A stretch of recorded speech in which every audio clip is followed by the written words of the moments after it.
Mrs. Deborah Daniel Purnell. Okay. Ms. Trudy is the recording secretary.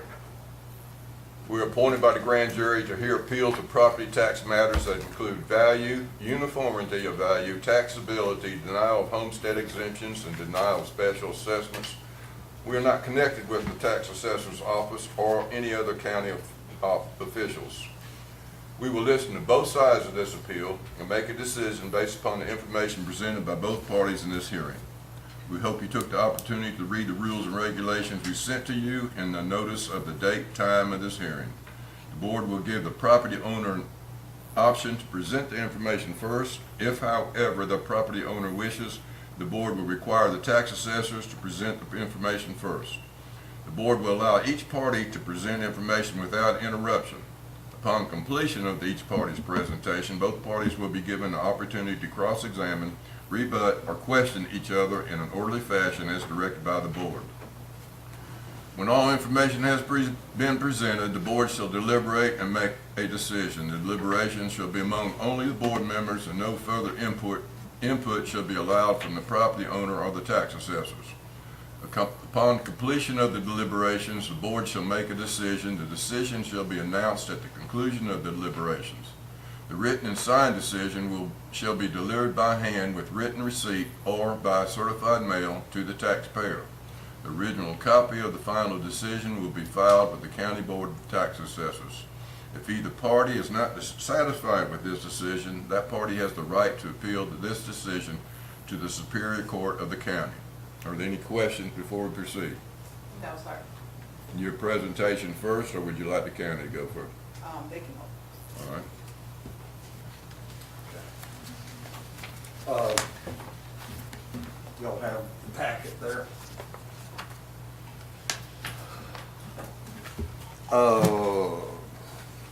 Ms. Riggins' house consists of a 4-bedroom, 4.5 bath house, 5,396 square foot brick house located at 111 Childs Road. This property was purchased on May 22nd, 2020. It's pre-pandemic, before the prices went way up, for $372,500, and has since had a 1,200 square foot addition, also brick, added on. Construction costs per square foot for additions of this quality are at least $150 a square foot minimum. If you take the purchase price of $372,500 pre-pandemic and add the estimated $180,000 addition, you're at $552,000. I have this here is where we are on Realtor.com. It's at $566,224. Our estimate of value is $462,950 right now. We go to the next page. We have her, this is a 120 grade house. The grade is low. We need to be higher. On houses of this size, once you get above 3,000 square foot, you need to be at a 150 minimum. But I did 2 comps at 120 grade, and then another one I did at a 150 grade just to show the difference here. My first comp is 333 Cypress Drive. It was $800 less on the acreage. It was 2.1 acres, 0.21 acres lot.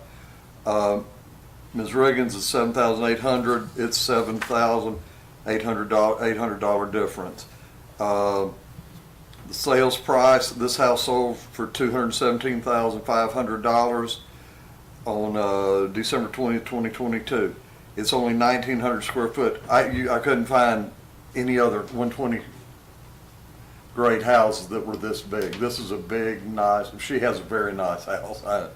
But the difference in the square footage, I had to add $335,329, and it's at $97 a square foot. Houses that are nowhere near this, true 120 grade houses right now are selling for $140, $150 a square foot.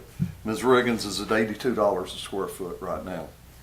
On the year built, effective year, Ms. Ms. Riggins is built 2008, effective year 2015.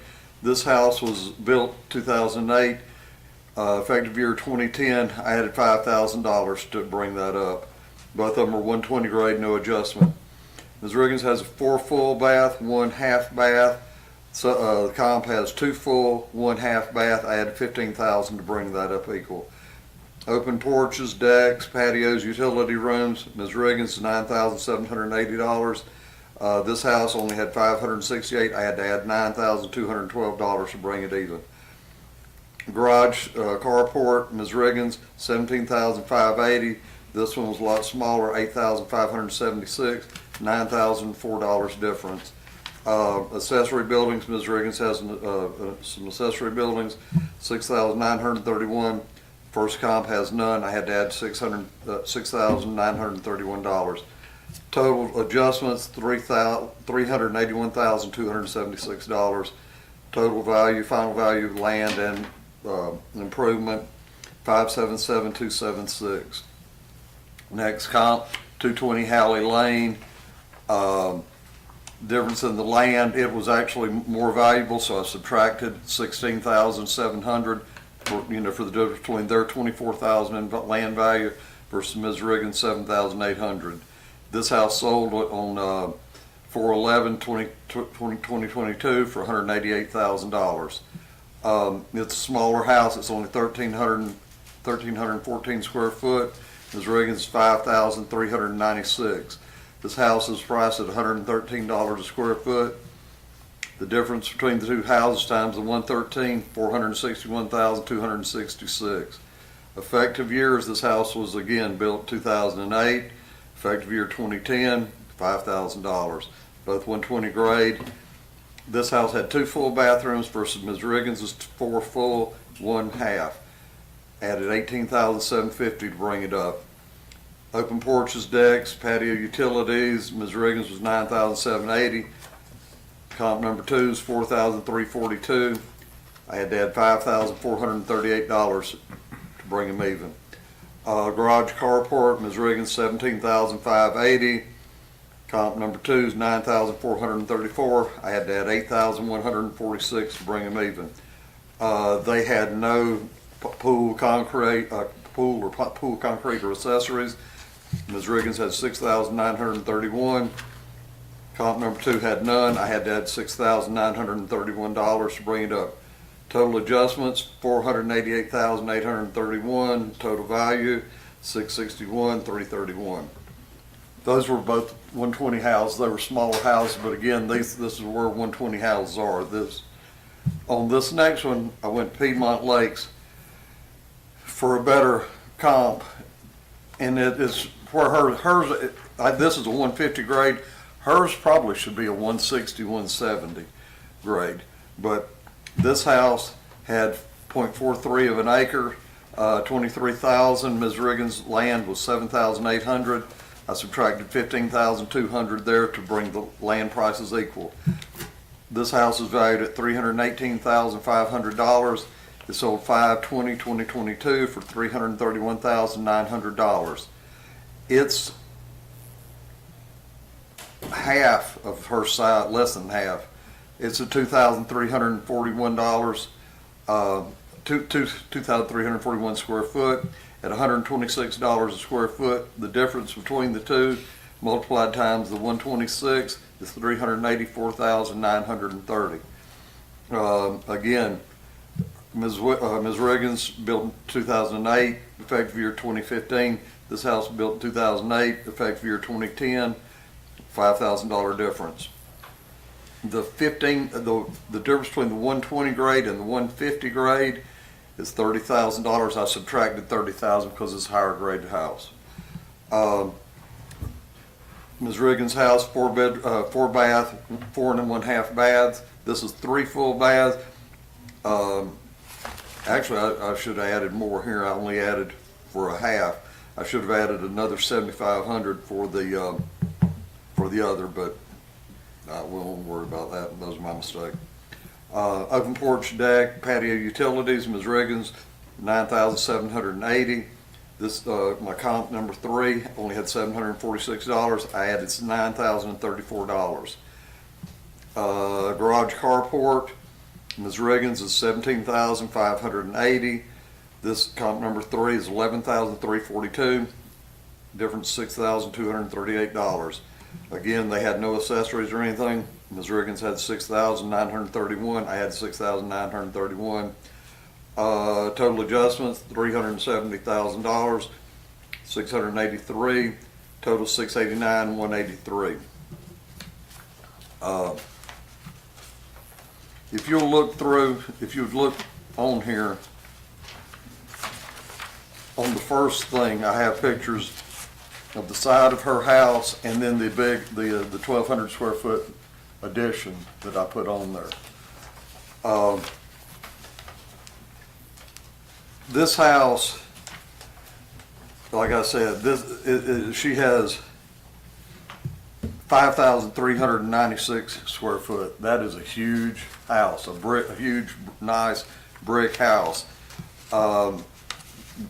We will correct this and get the grade up where it is, but as far as value, you can see Realtor.com here has this house valued at, where did I have that at? Realtor.com has this house valued at $566,224. That's their estimate. The median price for houses in Jones County right now is $305,224. Listing the square foot price median of everything is $154. Ms. Riggins' house is at $82 a square foot. The reason it's so high is that is a big house, $5,396. That's at $82 a square foot. Let's see here on my summation. What's the difference?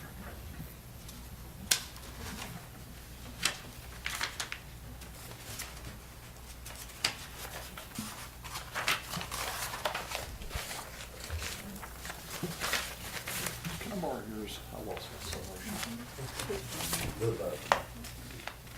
Yeah, I'm good. For some reason.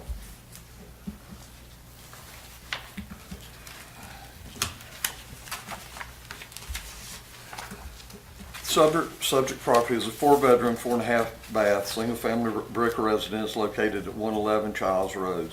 After adjustments to value, comparable number 3 with an adjusted value of $689,183 has the smallest amount of adjustment, $370,683, is therefore the most comparable. We feel our assessment is fair and uniform and that our assessment should stand. Our final opinion of value is $462,950. Again, I put this house was purchased pre-pandemic before everything went up. Things have went up 50% in the last 4 years. It was purchased for $372,500 pre-pandemic, and a 1,200 square foot addition at $150 a square foot would add $180,000. That would put it at $552. Realtor.com has it at $566,224. I feel that we are more than fair on this. Ms. Riggins has a very nice home. I feel our value is fair and uniform and should stand. All right, thank you, Bill. Yes, sir. Ms. Riggins? The only reason why I'm here today, I know the value of my house and I know it's beautiful. I know that. It's the taxes. The taxes are going up every single year and I don't think that is fair. The value of the home should be way more than $560,000 because like I said, it is beautiful. And I don't think that I should be punished because I was able to add on 1,250 square foot to my house. Like I said, when I first got there, the taxes were like around $3,000 and something, and now it's going up to like $6,500.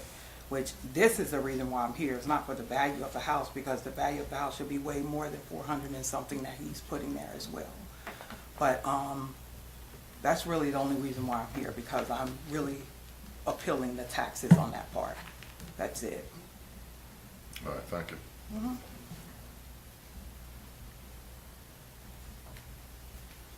Yes, Bill? We have, the millage rate has dropped for this year. I think it's 2.7 mils. So last year, on $100,000 of value, multiply it times the 0.4, the value last year, the taxes on $100,000 of value, fair market value, is $1,420. The commissioners did, we went up like this year, commissioners did the right thing.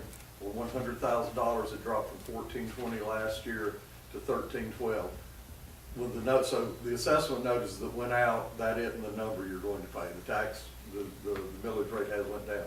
But the main thing here is, this is about value. That's what we do. We don't do taxes.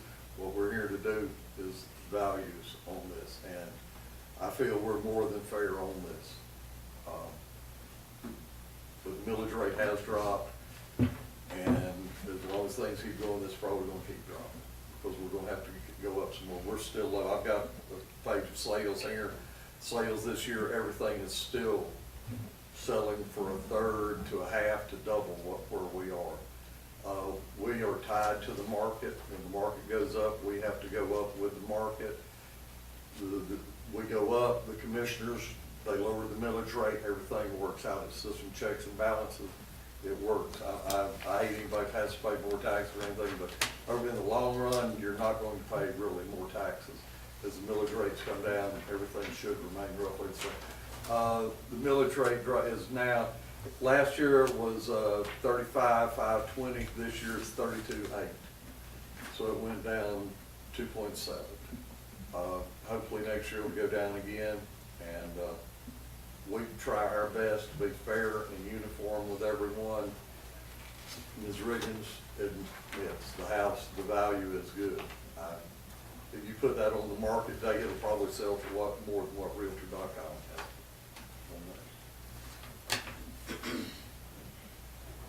Ms. Riggins, anything else? No, sir.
Ms. Riggins, it's unanimous as far as the board is concerned that we agree with the county as far as the assessment of $462,950.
What's our millage rate set?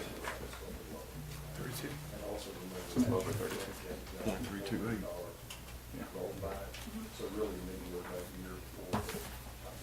That's the other thing. There's the way that we're dealing with the taxation is not our concern. No, I know. But it's not.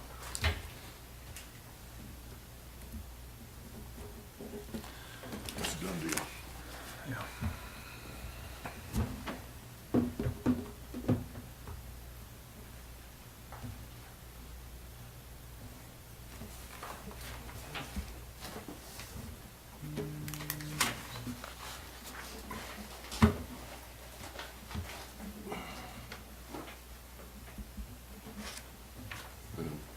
Mr. Morgan, Ms. Cook.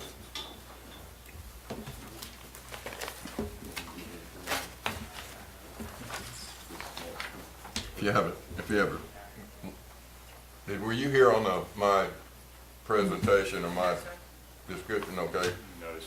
All right, we're the County Board of Equalization. My name is Lenny Elsperman. I'm the chairman. This is Mr. Dan Howard, and this is Ms. Daniel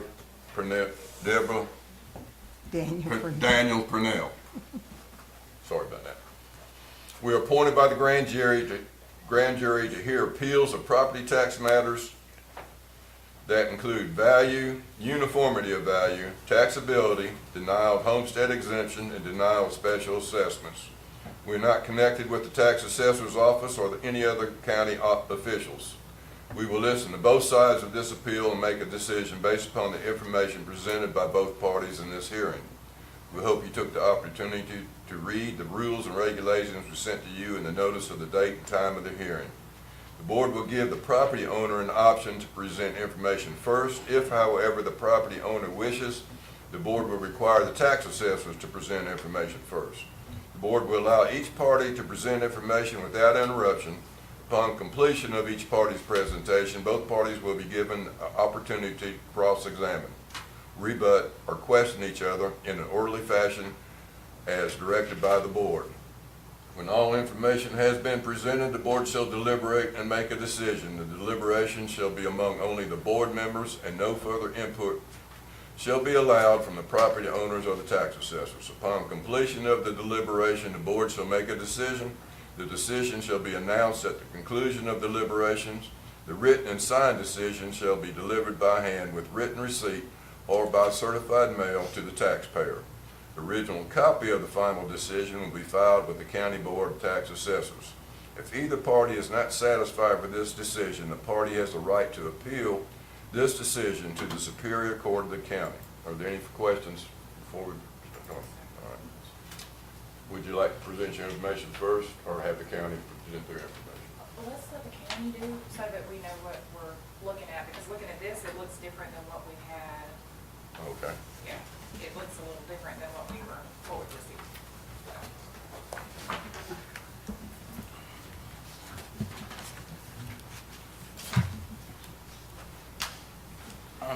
Our property is located at 167 Oakview Circle.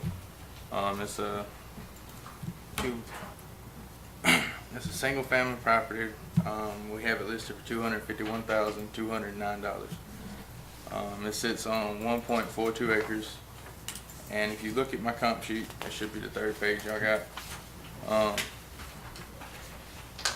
Comparable number 3 is going to be the best comp on there. It only has a total of $898 worth of adjustments. The difference in land values, I had to add $16,644 to make them equal. And then our house at 793 Green Settlement had a lot more accessory improvements. So I had to subtract the $16,000. This is definitely the smallest house I have on my list, and I had to add roughly 200 square foot to it, which come up to a value addition of $28,268. For a final adjustment value of $329,102, and it sold in 2023 for $330,000. And all of these houses are selling somewhere between $100 and $141 a square foot, and our subject is only at $95 per square foot. Y'all have any questions? Before we go any further, the questions on, you have the total assessed value up top of 251,209, and then your estimated value down at the bottom, 258,882. Okay. That's 251, 209. Yeah, we have, Yep. Mine is. our wind gap value is 251,209. 251,209? If that's what's in the wind, yes. Okay, my copy was wrong. Okay.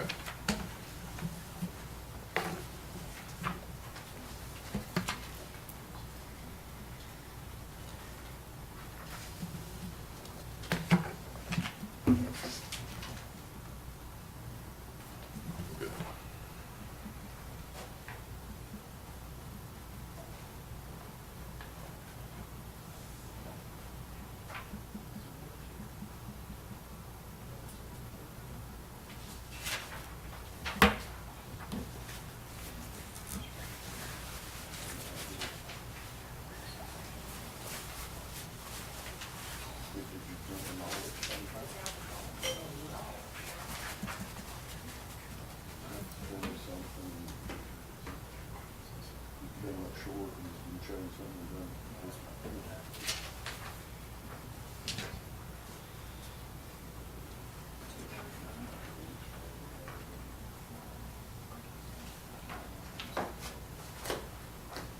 Say it's out.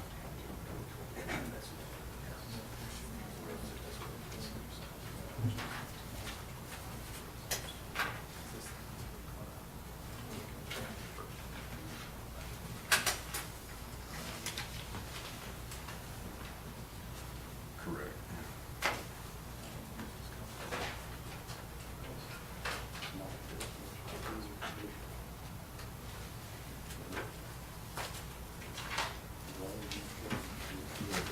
Would you like?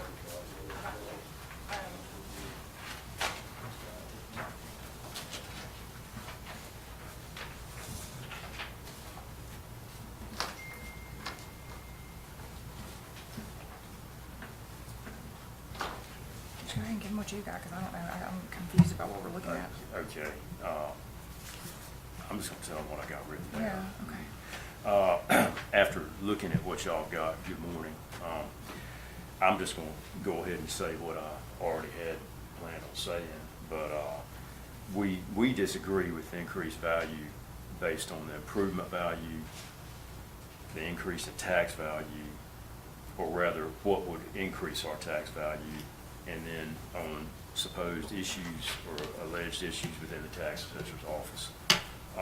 Firstly, on the improved value, the improvement value, and you can correct me afterwards if I'm wrong, but the improvement value, the land value nor the accessory value has changed over the past 4 years until this year, when the improvement value was increased by $31,736. We haven't made any improvements on the house since we've had it in 4 years. Again, I may be misinterpreting the improvement value, but in light of that, in short, we disagree with the improvement value increase when there have been no improvements. Again, the second one, the increase in tax value. This is just saying that we just disagree with the value placed on it due to the fact that it will increase our tax. We understand there are issues with the sales ratio and the need to remain within state requirements, but the burden to make the deficit up should not fall on property owners. Property values may have increased, but on Q Public, the values are improvement and not land value. The land value listed has not increased. Thirdly, I mentioned issues within the tax assessor's office. We realize there may have been issues within the office in recent months and respectfully disagree with the assessments made this past year regarding the values. if there are issues that need to be addressed, that should be done first and a reevaluation done before we agree with the assessor's findings. And that concludes what I've got to say. You can say something, sweetie. I don't have anything, well, I just don't, we don't understand how, if anything, we haven't been able to make any improvements. The opposite of that, you know, cost of living, we got a family of 6. We haven't, he's been injured. We have not made any improvements, far from it. There's a lot of things that need to be done that have not been done. If anything, our house is falling apart. I mean, it's not, it's a good home, it's got good bones and everything, but I feel like these values of these comparable homes, these homes are not comparable to our home. They don't, I mean, they don't look, they're not in the same, the one in the same neighborhood is on a much smaller, I don't understand actually how our square foot value is so high at $94.73 seems high for our house that was built in '99 and has had no improvements. It seems like a high valuation, and the increase of that much of value with nothing having been done to the home at all is concerning. What is the value of the one up on Crestview Lane, Trace? The square footage value there? 98, 70, and that house is much newer than ours. Because that's in the newer part of the neighborhood, ours is in the older part of the neighborhood.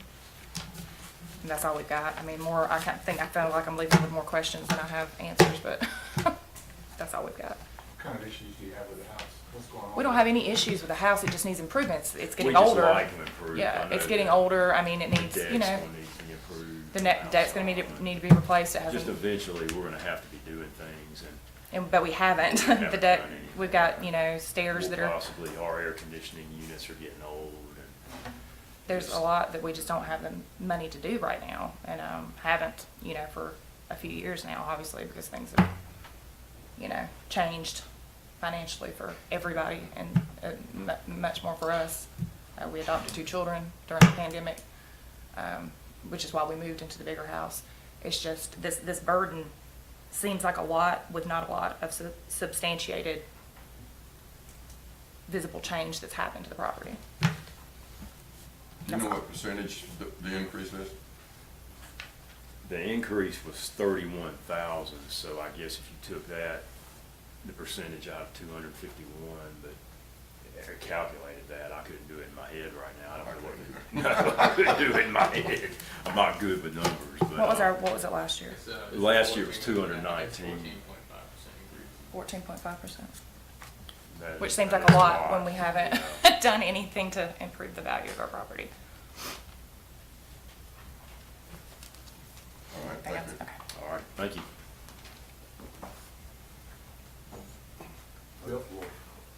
We did a 20% across the board to everyone this year. Everybody, 20%. Everybody didn't go 20% because you have depreciation. Theirs actually went up 14.5%. We are market-based. It doesn't matter if you improve the house or not. A rising tide lifts all ships. Bare land has increased with nothing on it. There was no improvements on it. As far as the difference in the ages, these other houses, we subtracted on the first comp, Tommy subtracted, it was in 2013, Tommy subtracted $11,393 for the difference in age. The next one was 2014, effective year, he subtracted $11,707. The other one, he subtracted $10,619. The median price per square foot on houses right now is a minimum of $120 a square foot. What houses are selling for, that's the market, that's what we are tied to. When the market goes up, we have to stay close to the market. The market's 120, we're at $94. You look at what these others are selling for that are smaller houses, are roughly the same size. This one here is a little bit newer, as a 2013 first comp. It sold for $331,000. The next one is a little bit bigger. It sold for $267,000. The third one is a smaller, 2,106 square foot. It sold for $330,000. I have a sheet here of all sales this year. Houses are selling for a third to a half, sometimes double what we have. We have to stay with the market. By law, we are charged with following the market. We're still low from where we need to be. We're probably going to have to go up again next year to get our sales ratio up. Last year, we were at 32.9. This year, we were at 31.26. We're supposed to be between 36 and 44. We have to follow the law. When you look at what houses are selling for, the median price per square foot, and I'm talking about regular average houses, not super nice landfall at quarter houses. Average houses, 120, 130 grade houses, are all 120 square foot minimum. We feel we're more than fair and uniform on this. Anything else?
Billy, is there projection on all these tax increases based on the square footage, what the ratio will be for next year's taxes?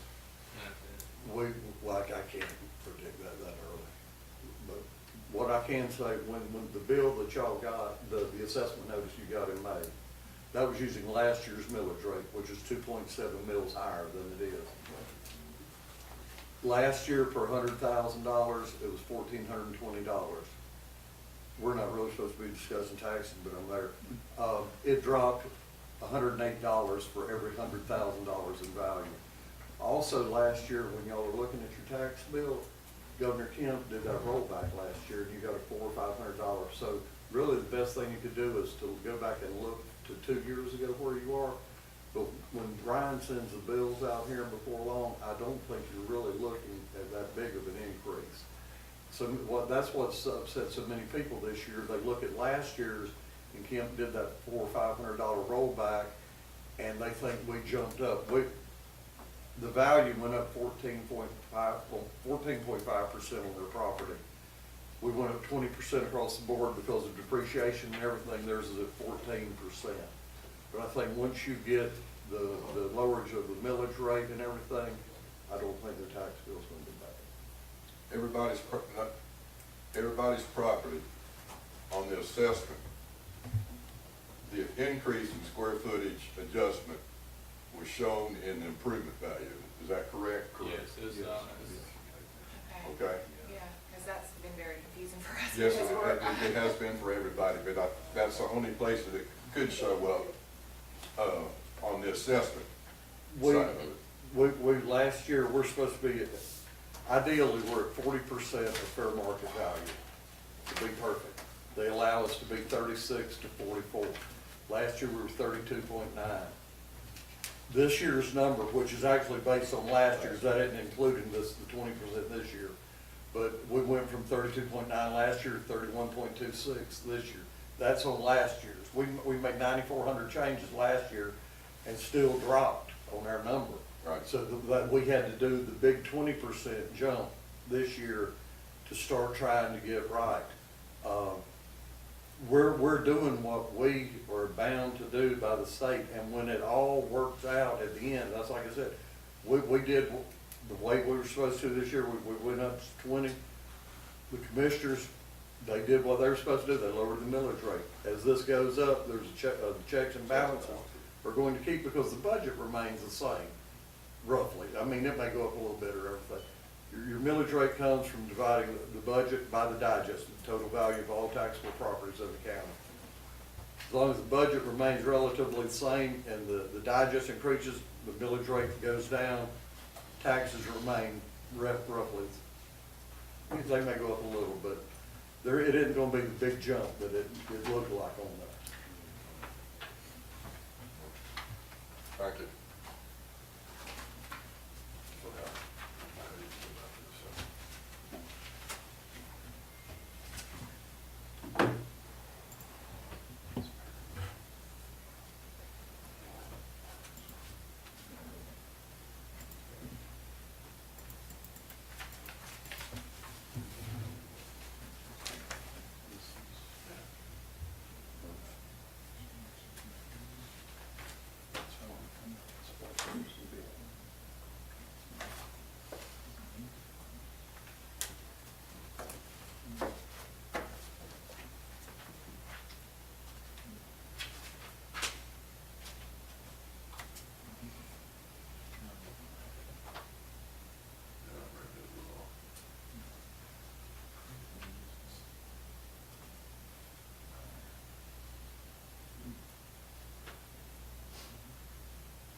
Mr. Morgan, Ms. Cook, after we deliberated and listened to both sides of the appeal, that we're going to rule in favor of the county tax assessor's valuation of $251,209.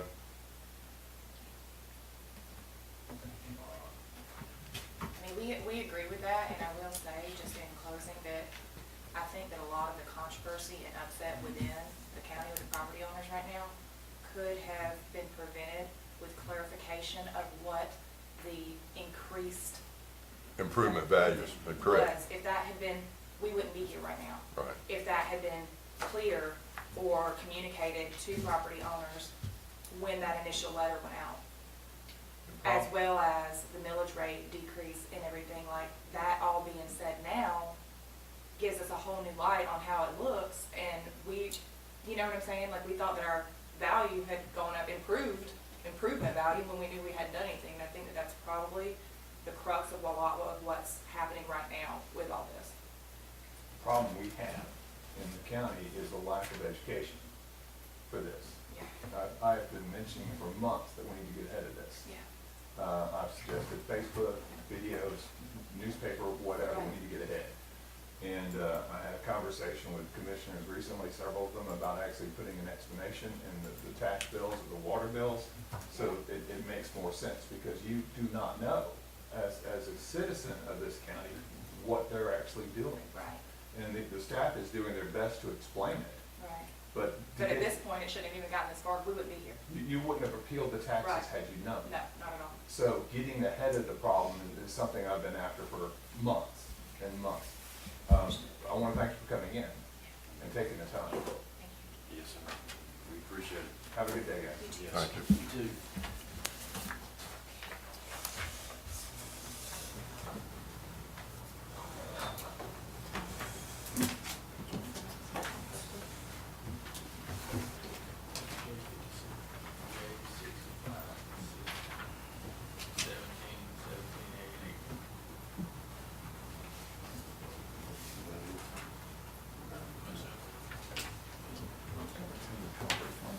Baron, True, Baron, the next one. Yes, it is. You'll need to get whoever. Yes, that's right. That's why I got the other on my left, and left-handed, be sure to help me get that.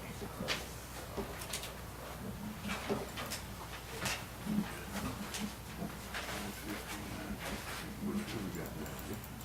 Three of these. I'm gonna start with 17.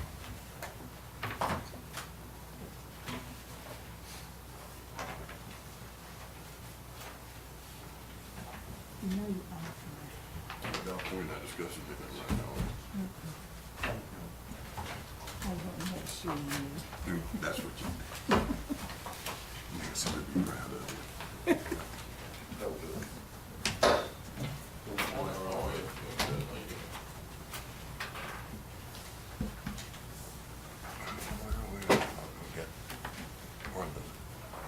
Nursing home This is, property, what have you been? this is over on the corner of George Cliff and 49. This particular property is the Genesco Shopping Center. However, the shopping center is actually divided up into three portions. Well, actually two. Sir, would you mind coming to the podium? Wait, no, not yet. Thank you. They're streaming this live, basically on YouTube. So the mic will actually pick you up as much as possible when you're ready. Thank you. Never been on TV before. Congratulations. You look great. Well, I don't know that that's big enough for all of this. And your name, sir? My name is James Barron.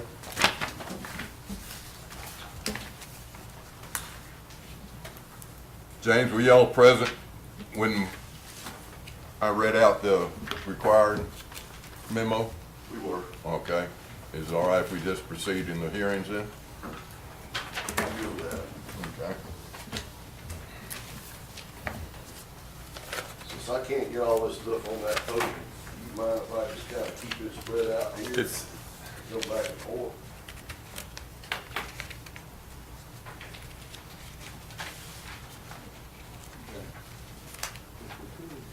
The way I have it, Yeah. we do 17 and 17A and 18, that'd be good. If you want, I mean, it's up to you, however you want to do it, but I think it'd be better for everybody concerned if we do one of them at a time. I agree with you tremendously. Let's do 17A first. Then we'll move to 17. And see, I don't know if this is exactly the same as what I have. Because they printed me off different.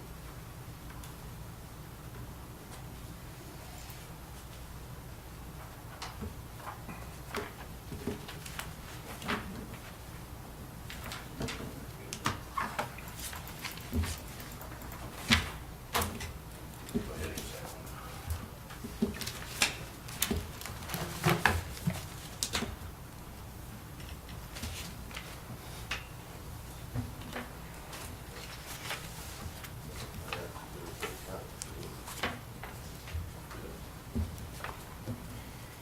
But I don't know if their sheets match mine.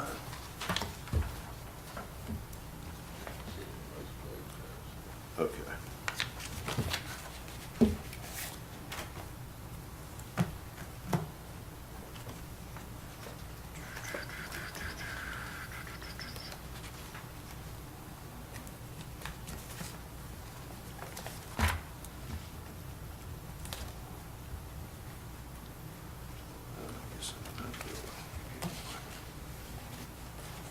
That's the store. All right, gentlemen, am I supposed to go first, or is he supposed to go first? That's your choice. You're up here. Go ahead. I'll do my best. Gentlemen, a lot of this stuff is little trivia stuff, but everything affects the value of your property. This particular piece of property, 17A, went up 11%. It's also on the same track as the 17. These two buildings, one is a corner convenience store and the other one is a vacant building behind the store, which attaches to this one piece of property. Again, I told you the property is set up, it's cut up, the shopping center is cut into two pieces of actual parcels. Okay. In looking at this, we've got a 4.8 physical depreciation on the back building, and you got a 0.38 on the front building, which is the store. And you know, there's a disparity there, which makes me wonder why. He's got some notes here on his.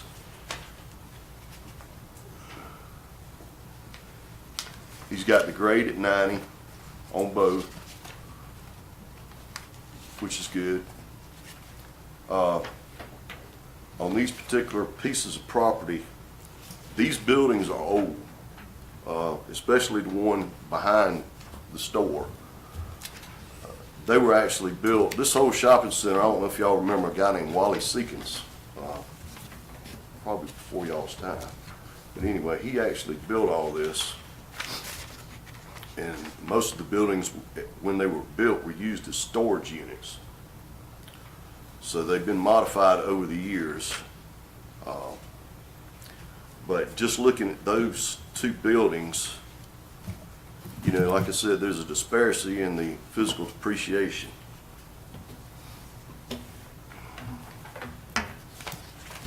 I do have some pictures of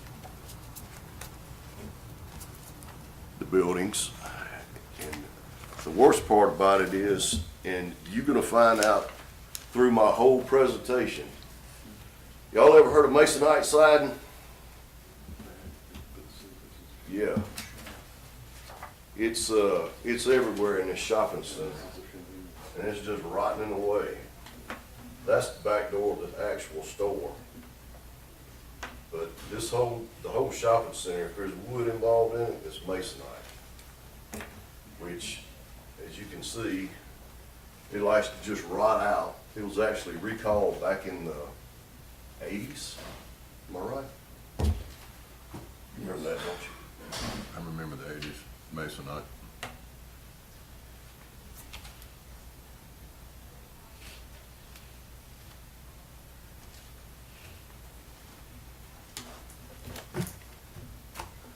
All right.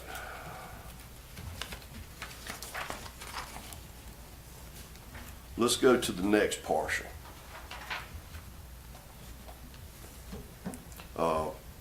J65-017.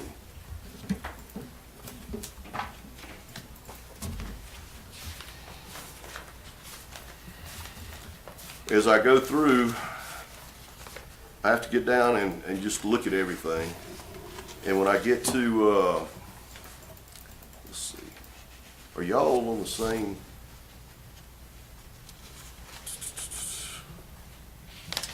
How can I get y'all to where I'm at? How about J65C00017, page 8 of 23? Did I make sure that y'all's 8 and my 8's the same page? Highlights on it, 60 grade on the right-hand side, circled in yellow highlight.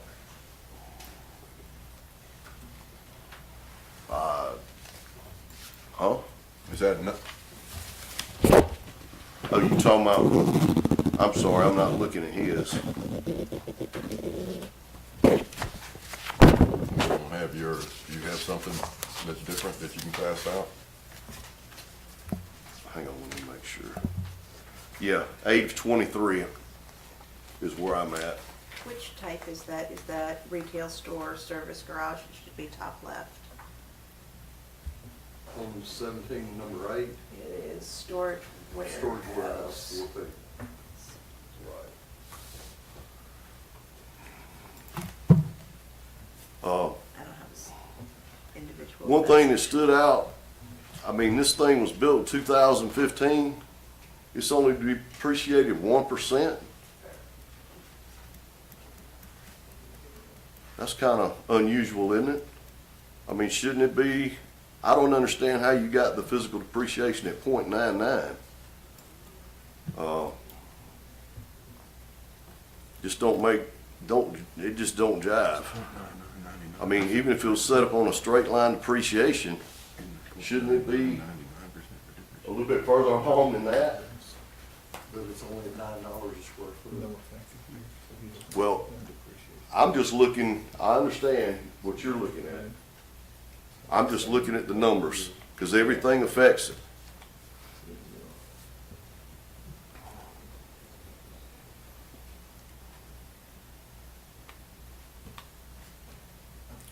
So that really stood out in my mind.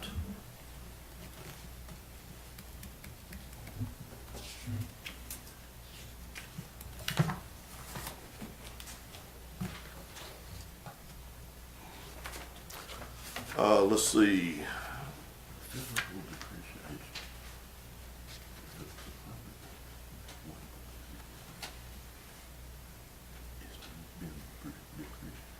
Just depreciated out. He's saying that the physical age and the actual age. Yeah, there's a conflict there. I mean, anyway, like I said, a lot of this stuff just is trivial stuff,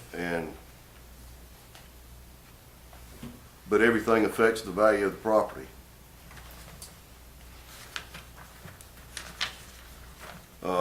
Going over to the next couple of pages, go to 10 of 23.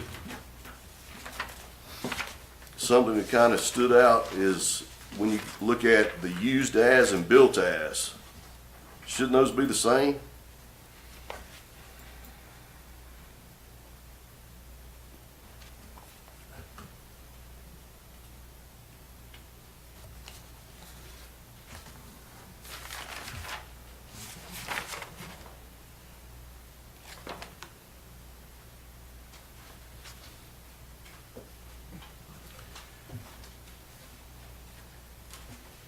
Why would they be the same? When you built that commercial property, did you know a church was coming in the right of way? Well, no. Okay. I mean, it's all retail space. And it helps that it's made as a church instead of retail. Right.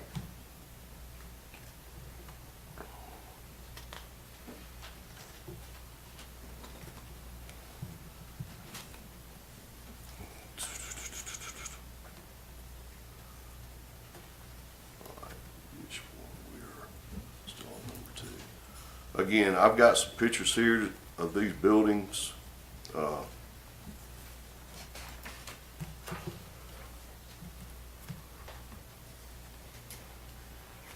Get back to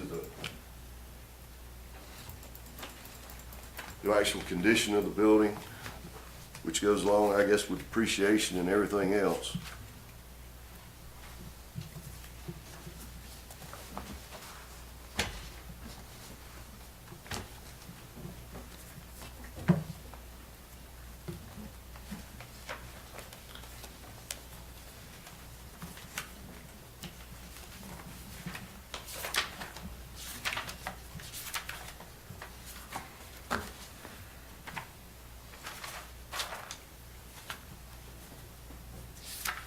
And when I actually went to appeal it, I did tell them I thought there was some discrepancies in the actual building,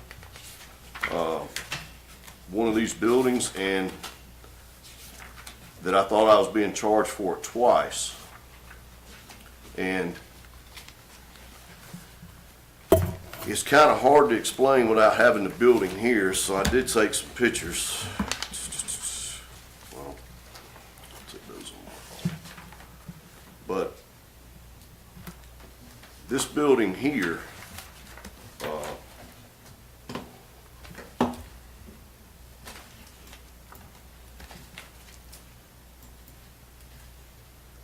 on page 21 of 23,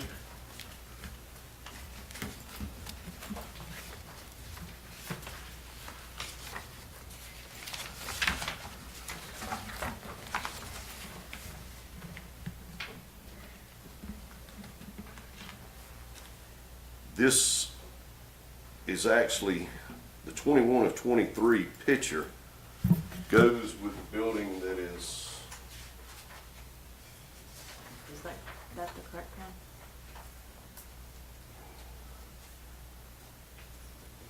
one? I guess my best way to show this is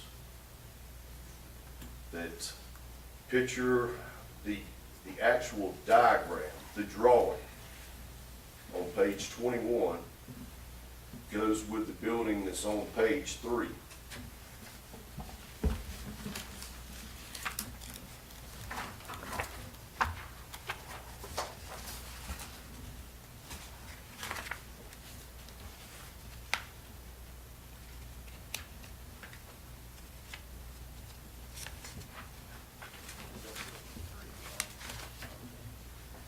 Which one is it?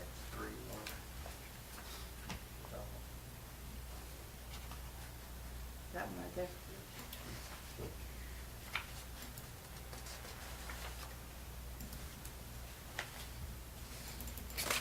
And the reason why I know that is, if you look at this building, Sketch. this particular building, the awning goes all the way down, sidewalk, everything. That building does not.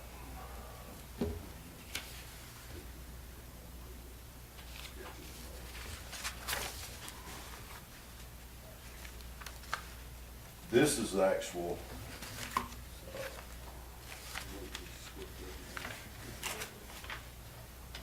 the building that it should be.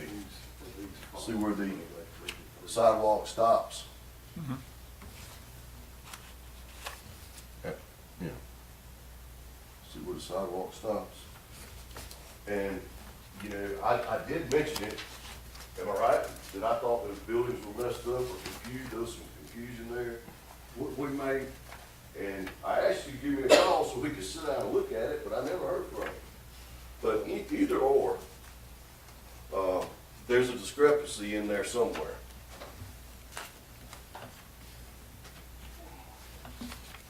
We might have the wrong picture on something, but as long as the sketches are accurate, that's what counts.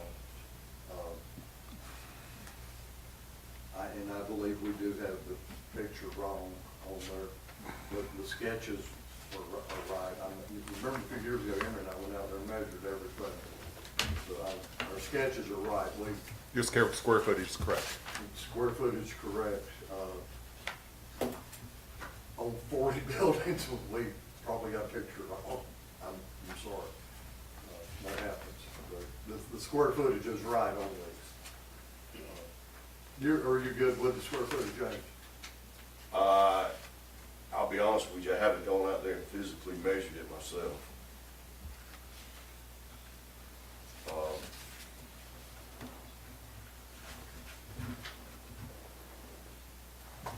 But if I had to guess, I would assume that all the pictures you deal with, you've done as good as you could.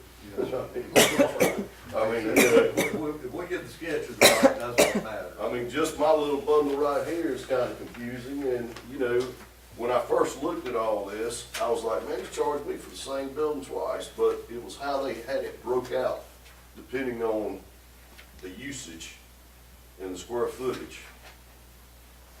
Let's see.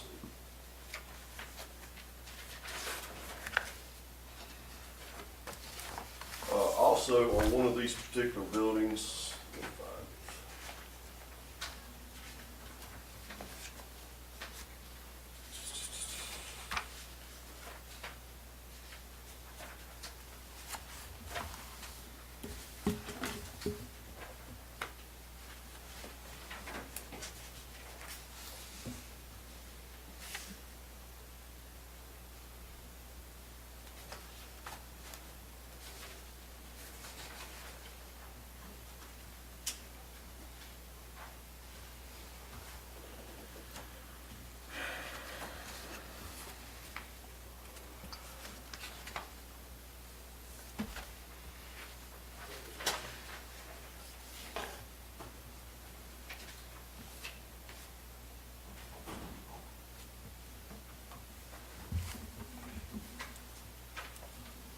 Okay, I know this sounds crazy, but on page 14, he actually has it broken out of the building on,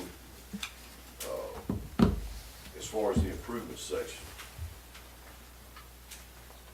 On building page 13, if you go to picture 14, page 14 and page 15, it shows where he has this broken out. And as far as, it's used as an office for a tax, but in reality, he has the whole thing broken out as the office when it's actually a storage building with an office in it. How big would you say this office is? That particular building? I mean, it's probably like this. And the rest is all warehouse. Probably a 10 by 10, 12 by 12.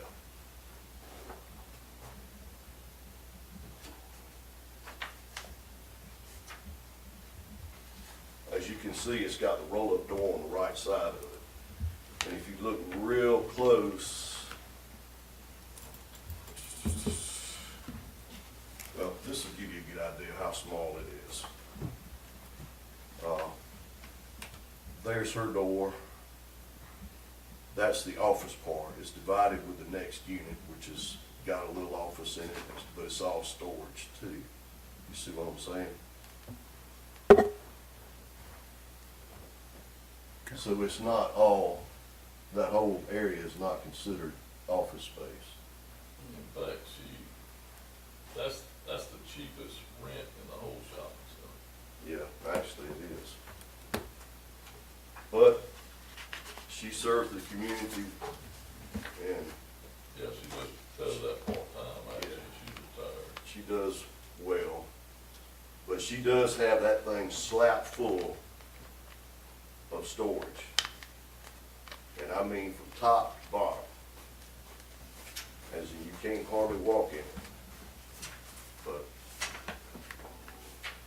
again, just another discrepancy in there.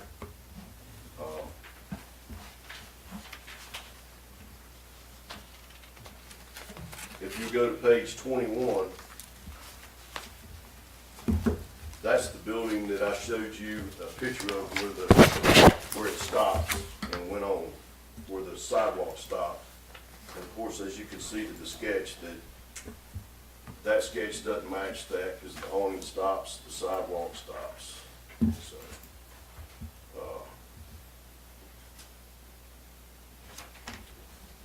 that's all I have for that section of J65.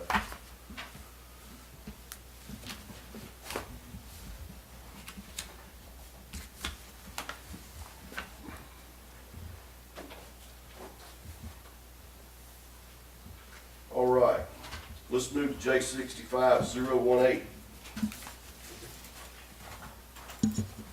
This particular parcel of property used to be what was considered SWECO making wire. I'm not sure if y'all are familiar with that.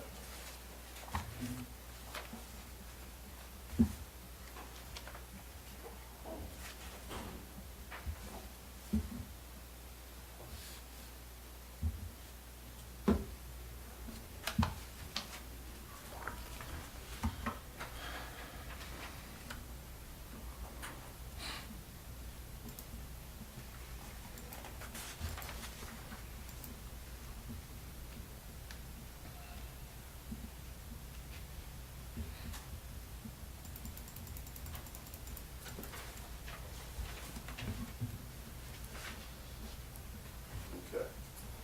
All right, gentlemen, y'all had a chance to kind of look at that.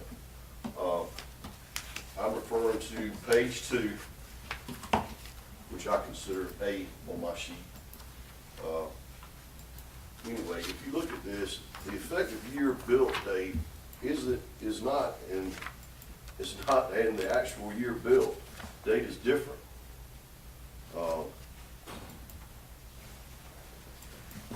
And if you take a look at the next page, with the next building, with the next section they have broken off, which is kind of an office part on page 4. A and B is the same building. Shouldn't the physical depreciation be the same? Like 0.47? Again, just another clerk in there that makes me wonder if everything's right.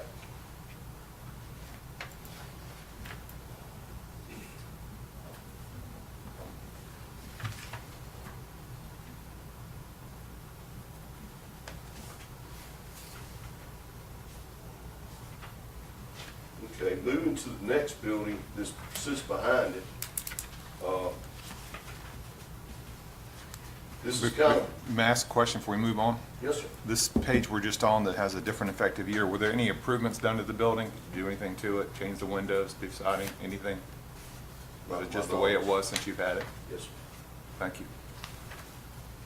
Yeah, as a matter of fact, when we get into this building, basically, we bought this building because we have an adjoining wall between the building that sits directly behind the store and this building we're looking at right now. Don't ask me, I would have never built something like that, but this is way before our time. But we bought it in case we ever wanted to expand the building, or basically we bought it because it adjoined the shopping center. I mean, you know, you always want to try to add and add and add, especially commercial property. However, SWECO got a guy named Eric McDuffie. Y'all know Derek? Anyway, Derek came in there to clean up the building, and needless to say, when they pulled equipment out and everything else, they left this building in a kind of a disarray, in that they cut electrical lines, and we're talking 3-phase wiring to take out equipment.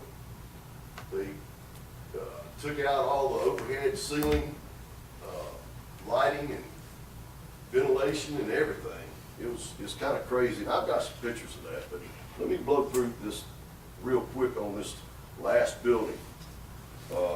Again, this last building, and this is one we're going to be talking about, is 8 and 9 on that particular sheet.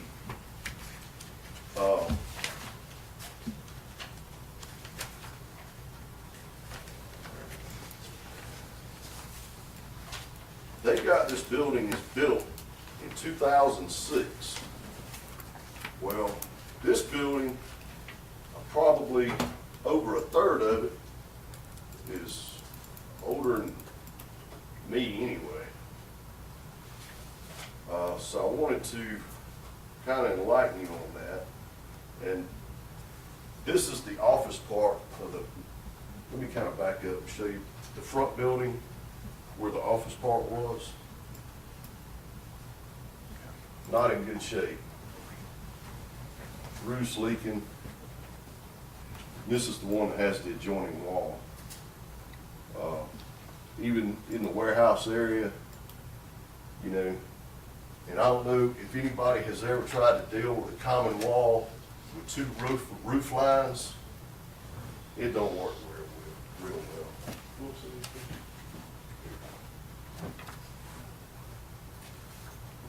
But getting back to the one that we were actually talking about on hand, just to show you where they went in.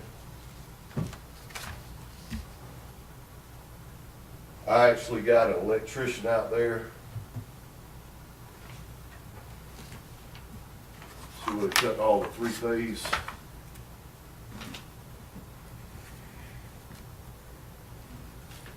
And this don't mean nothing to y'all, but it means $100,000 to fix it to me, to get it up to standard for any industrial building. But, okay, let's get back to the one at hand on page 8. This building here was actually added on to. And this is a good way I can show you this. A picture's always worth 1,000 words.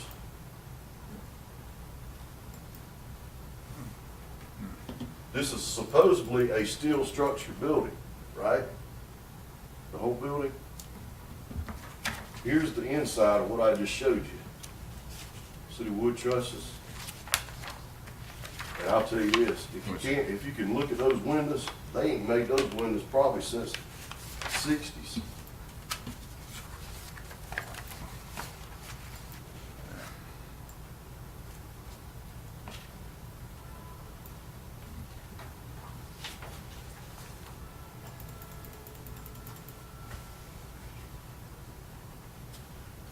And in this particular building again, where they pulled out all this equipment, you know how hard it is to grind off all these studs that are in the concrete where they bolted all this equipment down?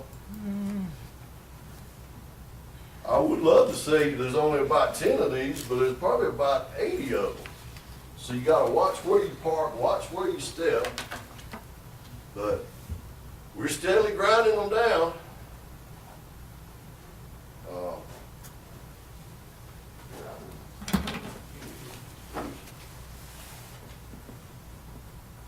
That's on the inside. See when it came back to fabricated. Right, the whole building. Right. That you were lining up. Yeah, and this, that's the actual. It's pretty big. It's about a third of that building. Of course, all that's wood over it where they did those trusses. Right. But these are the windows they put in Wesleyan College when it was built. But if you've never been in that building, you hadn't a clue about that. So, anyway, just to kind of recap a few things.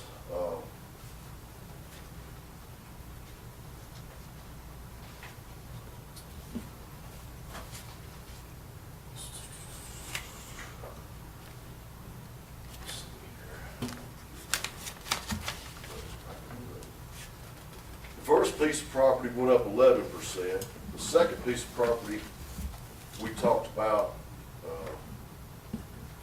went up 12%. And, you know, when I get out there and I start looking, okay, just like the appraiser, I'm gonna go look at other property that's gotta be uniformity to mine, which is shopping centers in Jones County. Am I right? I mean, y'all look at houses. Well, I get to looking around at just some of what's gone up and what hasn't. And I get into, I can sit here.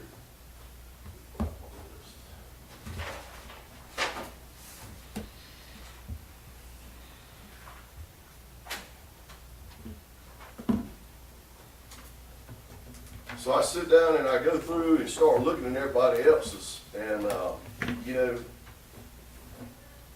it kind of stood out real quick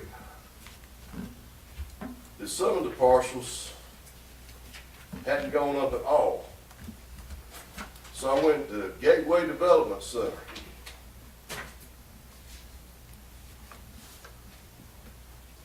This particular piece of property hadn't gone up in 4 years. I know we get into uniformity and could have been overpriced, but if my dilapidated property keeps going up over 10%, and this fine piece of property don't go up at all, raises some issues with me. Wouldn't it you? And as far as I know, after 4 years of staying the same value, with no 1099-C, what's going on here? Just like Walgreens, looked at it, 0, didn't go up at all. Landmark Retail, 0, didn't go up at all. You know, and I get it. Cadence Bank, 0, didn't go up at all. Station Gate, didn't go up at all. Landmark Point, only connector, didn't go up at all. Is there a reason for that? If so, it's beyond me.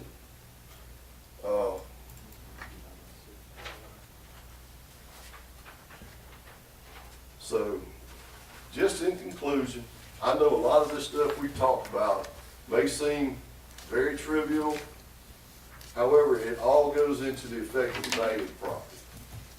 And I ain't asking for no favors, I just want everything to be fair.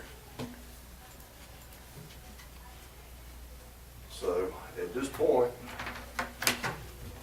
I will conclude and ask, is there any questions?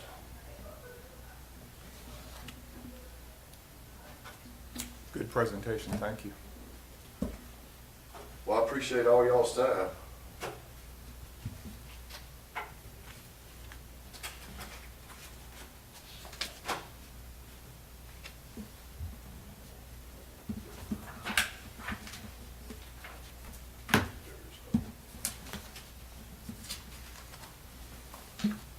And even as I did look at other pieces of property, they only went up like 4, 5, 6%, the ones that did go up. Ms. Brown? Thank you. Thank you.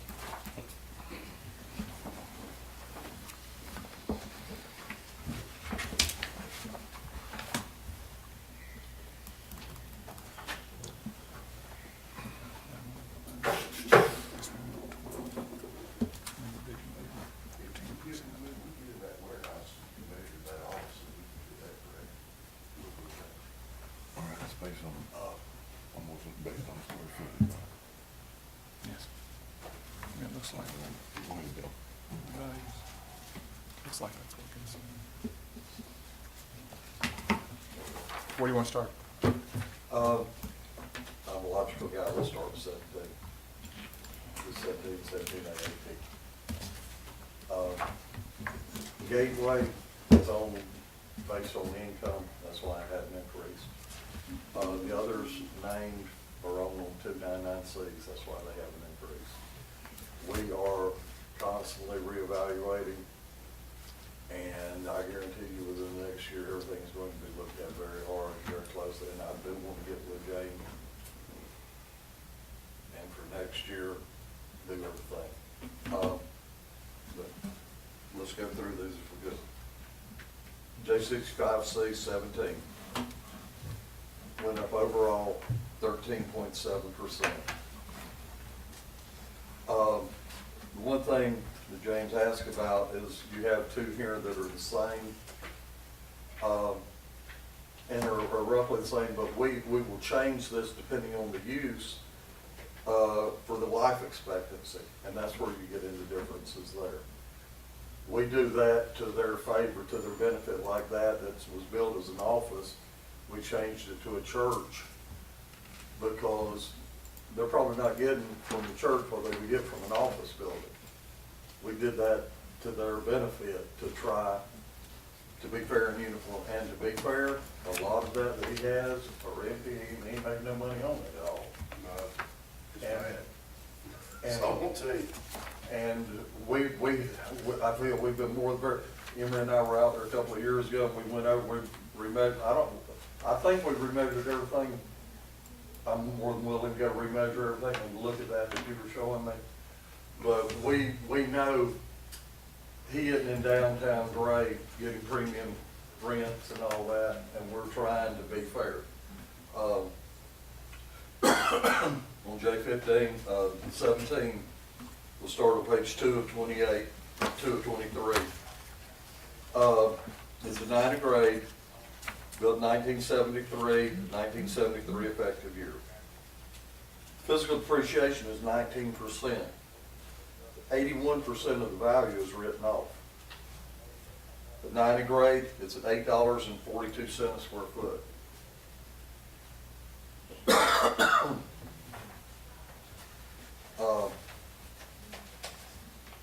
Page 4 of 23, 9th grade, built 1973, 19% good, 81% written off, $8.19 a square foot.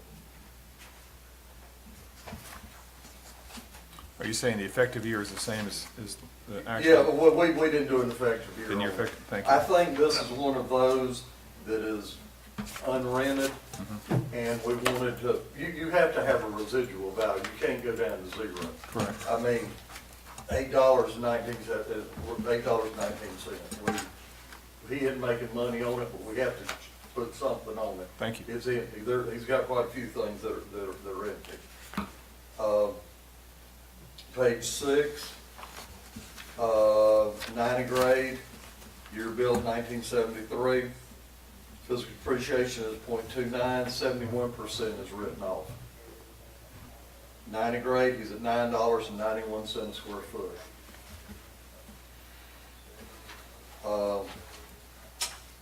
This next one, page 8 of 23. I think this is the one, I don't know if this is the one that he says part office, part storage space, whatever.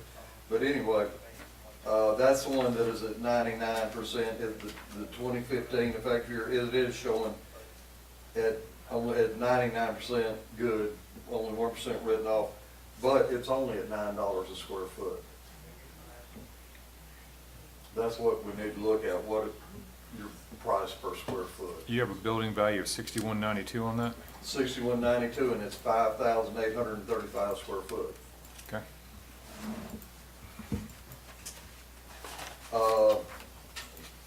This one here is the one that it's built as a community shop center, and we have it being used as a church Sunday school. It's a 90 grade,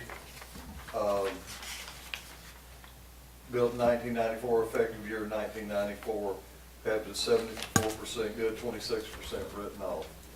It's at $62 a square foot.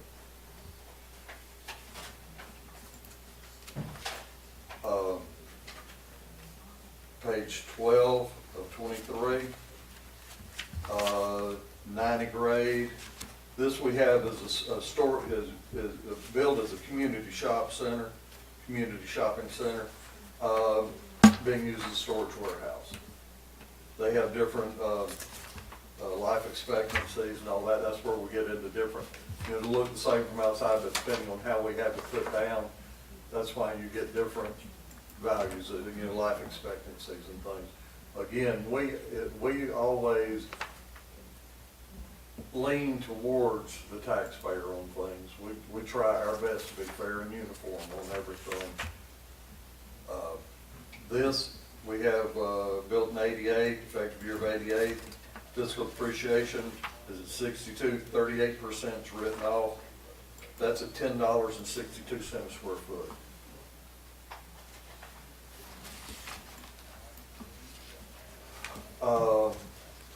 This next one, 14 of 23, built as a community shopping center. We have it as an office building. Built in 88, effective year of 88. We have fiscal appreciated 62%, 38% is written off for $32.61 a square foot.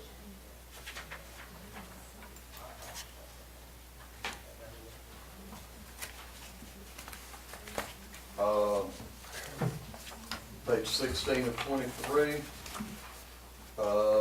built as community shopping center, used as community shopping center. 90 grade, built in 1985, effective year 1985. Fiscal appreciation of 51, 49% is written off. We're at $26.61 a square foot.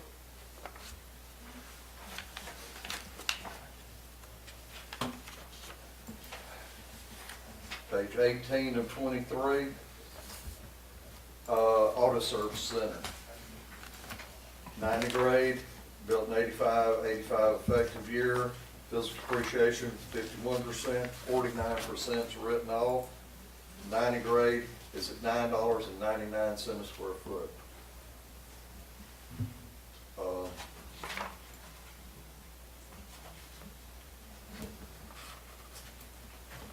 Page 20 of 23, built as a community shopping center. We've been used as a storage warehouse. 70% is built in 92, 90 grade, effective year 92.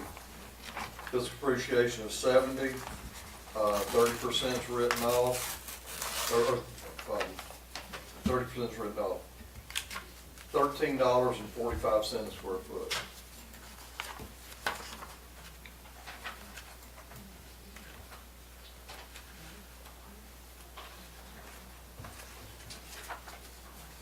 On page 22 of 23, we have this built as a community shopping center. We have it being used as a storage warehouse. Fiscal appreciation is 17%, 83% of the value is being written off. 90 grade, built in 1970, effective year 1970, $4.40 a square foot. I'll make one more note about this as well. You can see on the paperwork, there's also an economic obsolescence factor to, an economic obsolescence gives a factor to reduce the value. In this case, it's a reduction of value due to it not being, full and the economic conditions of the area. So we already do have a 0.85 on all of those sections. So you And that got- is on the that's an paperwork. extra 15% taken off. You're at $4.40 a square foot. We have the building value at $7,392, 1,680 square foot.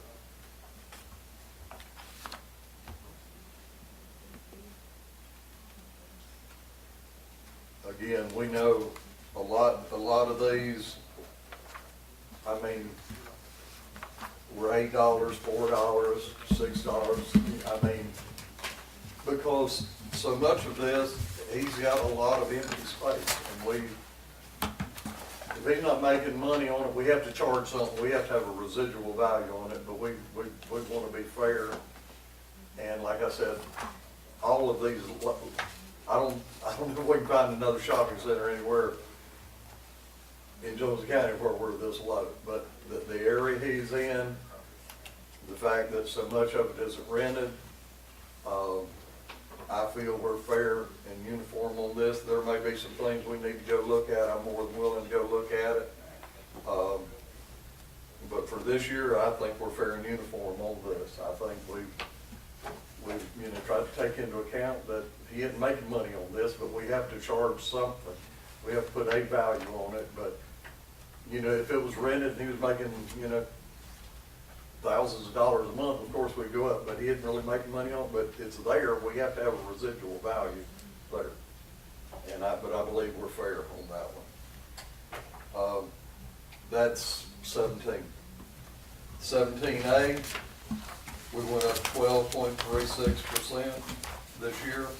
Also, this one, correct me if I'm wrong, Kim, but this value had not raised since 2016. There was a small change between 21 and 22 of $5,000, but I believe before then it was. No? In 2020, it was 998. Oh, sorry. So I'm looking at 17A. My apologies. This one here had not raised in Which value. one we on now?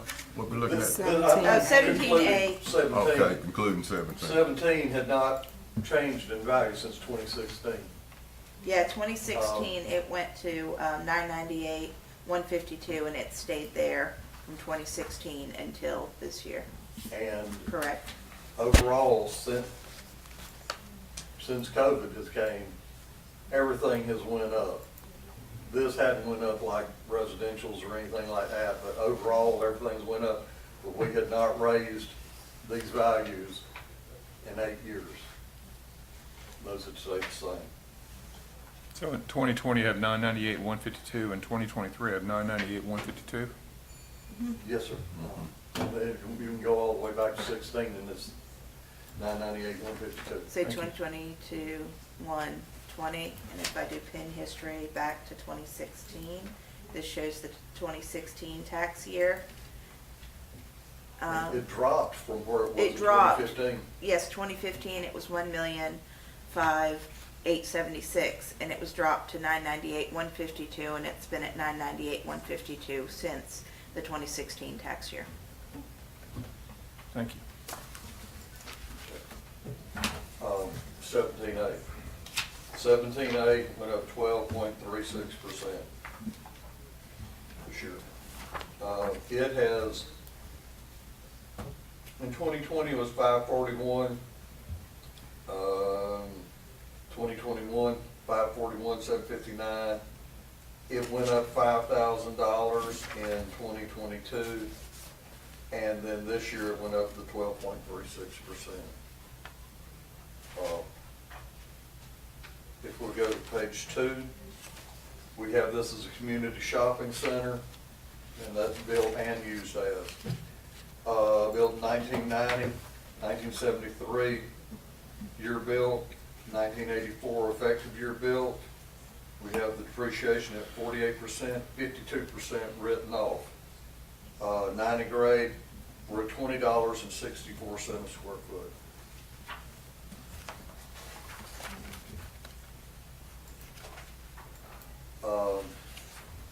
Page 4 of 5.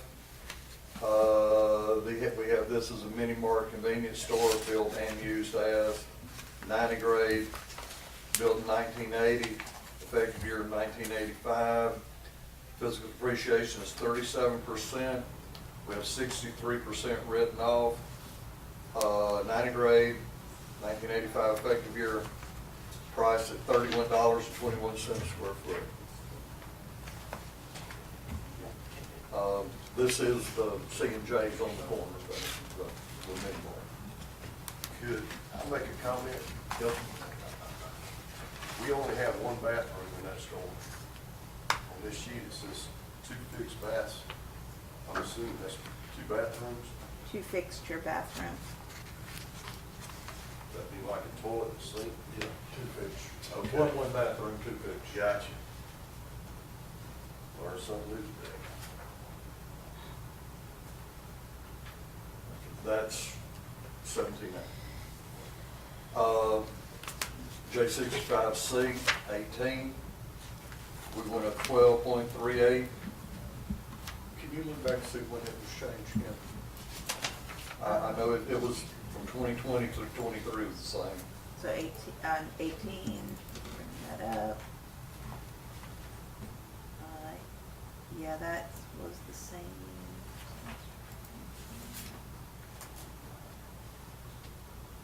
19, it looks like at least a 15. You did a 14.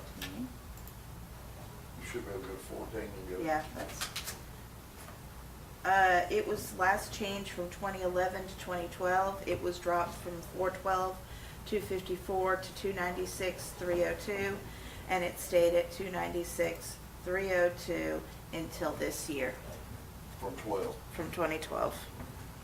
so we're 12 years. Yes. 12 years, same value, no change. It went up 12.38%.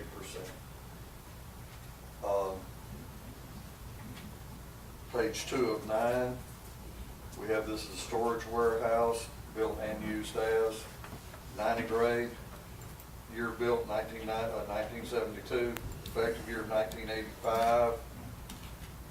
Physical depreciation is 51, 49% written off. 90 grade, 1985, effective year, $6.30 a square foot.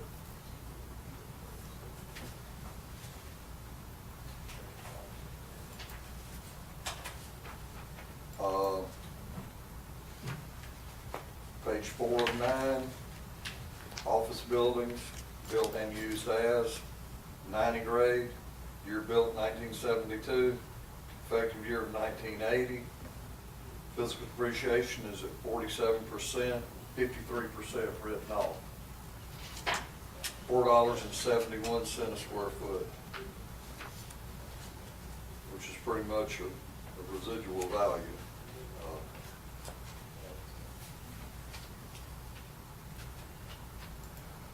The next is page 6 of 9, built and used as mini warehouses, 90 grade, built in 1972, effective year of 1980. Physical depreciation of 38%, have 62% written off. 90 grade, 1980 effective year, $4.06 a square foot.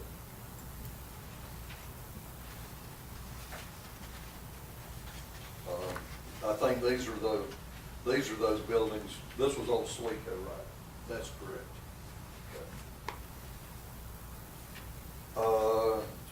Page 8 of 9. Material storage building, built and used as. 90 grade, built in 06, effective year of 06, up to 74%. 26%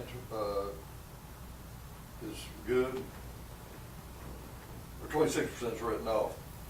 90 grade, built 2006, we have it at $9.44 a square foot.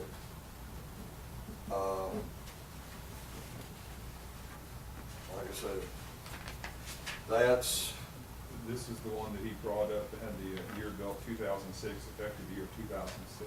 You can make a note. right, what, Take a look at that. I Yeah, get with him. intend to get with him. The other thing you mentioned on this particular property was you have an effective year. This is just you. It's easy fix. You got an effective year, 1985 on one and 1980 on the other. That's not really changing the depreciation values across the board are consistent. Now, So it looks good. I mean, this to me, it's- particular building he's talking about is the one that was added on over the other. Correct, the one that has the three-phase wiring issues and such. that we Right, discussed about. Yes. that had the, anyway. But this one, on these, a lot of times, when we do these, to put in our thing, even though it's one building, but it's divided to get our values in there, we have to draw it as two separate buildings. On a lot of these is what gets confusing on these and everything. But one part of it is at $4.06 a square foot, the other one's at $9.44 a square foot. That's a residual value, that's bare bones value on these. Right, when I go to the other building, you got 630, which is essentially average between 994 and 471, and you're right in the middle. Yes, sir. Like I said, we know these buildings, we take into account the area there. We tried to take into account that a lot of these are vacant. And we want to be fair and uniform with everyone, and I feel that we are. We went up 13% here. We went up 12%. We went, 17 is 13.7%, 17A is 12.36, 18 is 12.38%. I feel we're more than fair. If there's some things that James will show me, I'm more than willing to go out there and look and see if there's some other things we can do. But I think we're pretty good right here. We may go out there and he may show me something else and everything, but, we're always willing to listen to talk to him and so. But, I feel we're fair and uniform, I feel the values are good. Thank you. Mr. Barrett, you got anything else? Yes, sir. I guess my one point is, I know a lot of this stuff that I've brought to his attention is a lot of trivia stuff, but I'm just trying to look at the whole picture with other comps and try to justify why theirs didn't go up and mine did. So I rest my case.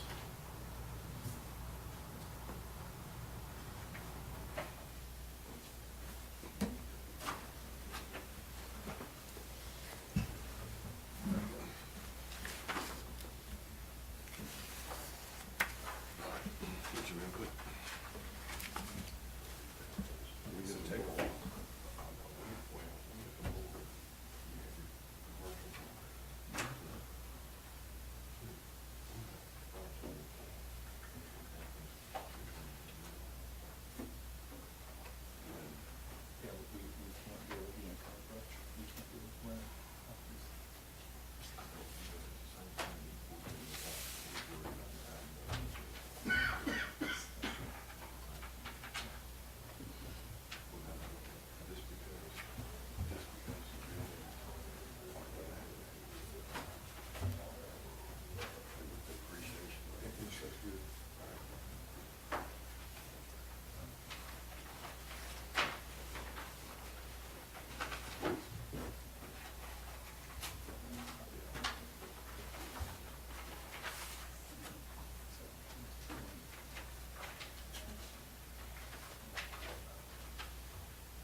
this goes way up, and this budget is relatively stable.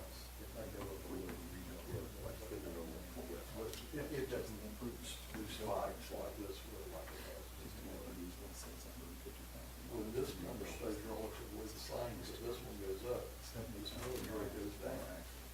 We went, last year we were at point 355. This year, we're at point 328. So we came down 2.7 million. Once we know our percentage depreciation. So the price of $100,000 is really useful.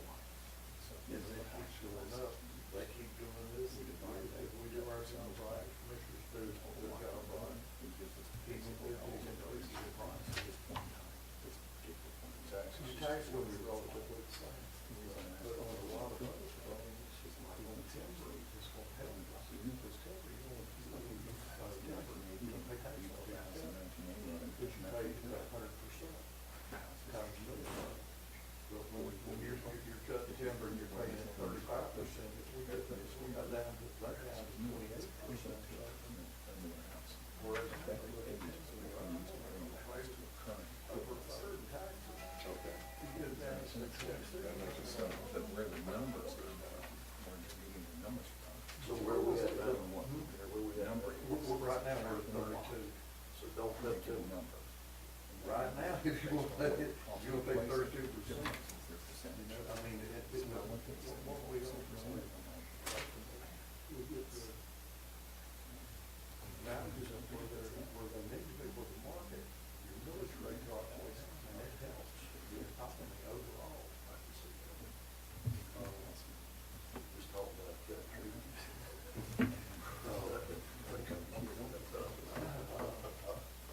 There's a system for us last year, and it can't be that rollback last year. So when our assessment notice went out, everybody saw that last year, there was 4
Mr. Barron, we're unanimous as a board that the county's valuations stay as they are.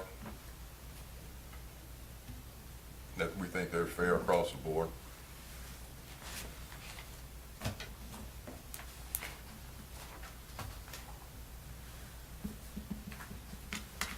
And how does the county explain other values not going on this uniform and similar? Past records as far as appeals are concerned might have frozen them for a few years, and Some of those you mentioned, Gateway is on income approach.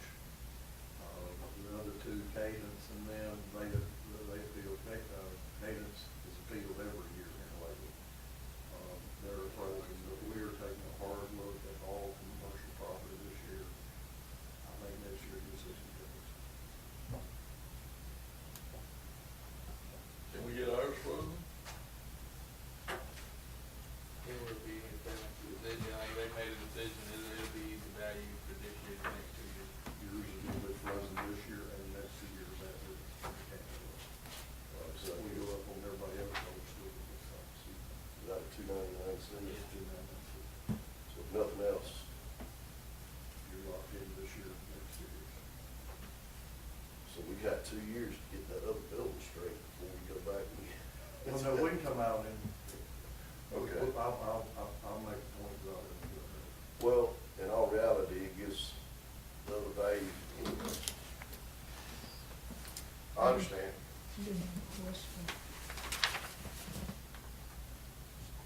Is that it, John? Yes, sir. Yes, sir. All right. Thank you very much. Thank you. Have a good day.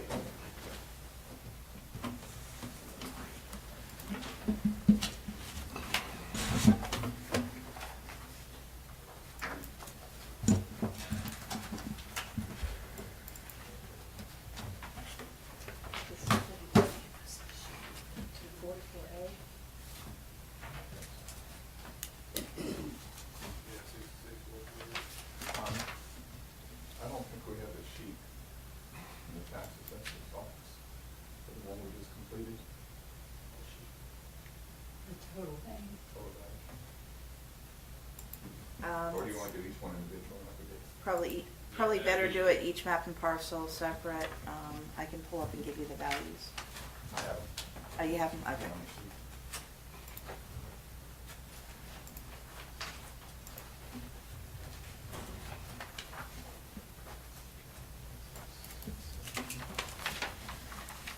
Thank you.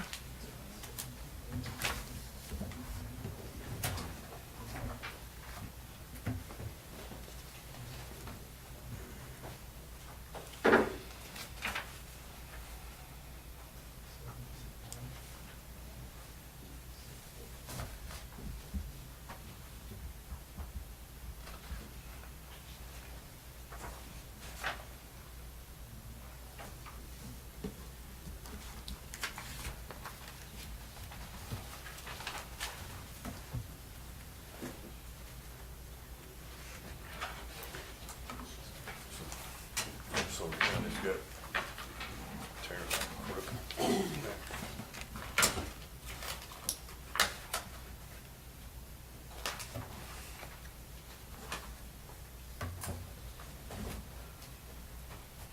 Mr. Terrence Crook.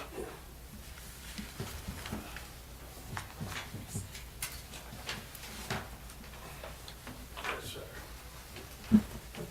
Sure how this operates. All right, Mr. Crook, were you here on the previous start of the hearing? No. I have a statement that we have to make as the County Board of Equalization. All right, we're the County Board of Equalization. My name's Lenny Elsperman. This is Mr. Dan Howard. This is Mrs. Deborah Daniel Purnell. We are appointed by the grand jury to hear appeals of property tax matters that include value, uniformity of value, taxability, denial of homestead exemptions, and denial of special assessments. We are not connected with the tax assessor's office or any other officials. We will listen to both sides of this appeal and make a decision based upon the information presented by both parties in this hearing. We hope you took the opportunity to read the rules and regulations we sent to you in the notice of date time for this hearing. The board will give the property owner an option to present information first. If, however, the property owner wishes, the board will require the tax assessors to present information first. The board will allow each party to present information without interruption. Upon completion of each party's presentation, both parties will be given an opportunity to cross-examine, rebut, or question each other in an orderly fashion manner as directed by the board. When all information has been presented, the board shall deliberate and make a decision. The deliberation shall be among only board members, and no further input shall be allowed from the property owner or the tax assessors. Upon completion of this deliberation, the board shall make a decision. This decision shall be announced at the conclusion of the deliberations. The written and signed decision shall be delivered by hand with written receipt or by certified mail to the taxpayer. The original copy of the final decision will be filed with the County Board of Tax Assessors. If either party is not satisfied with this decision, that party has the right to appeal this decision to the Superior Court of the county. Are there any questions before we? No. All right.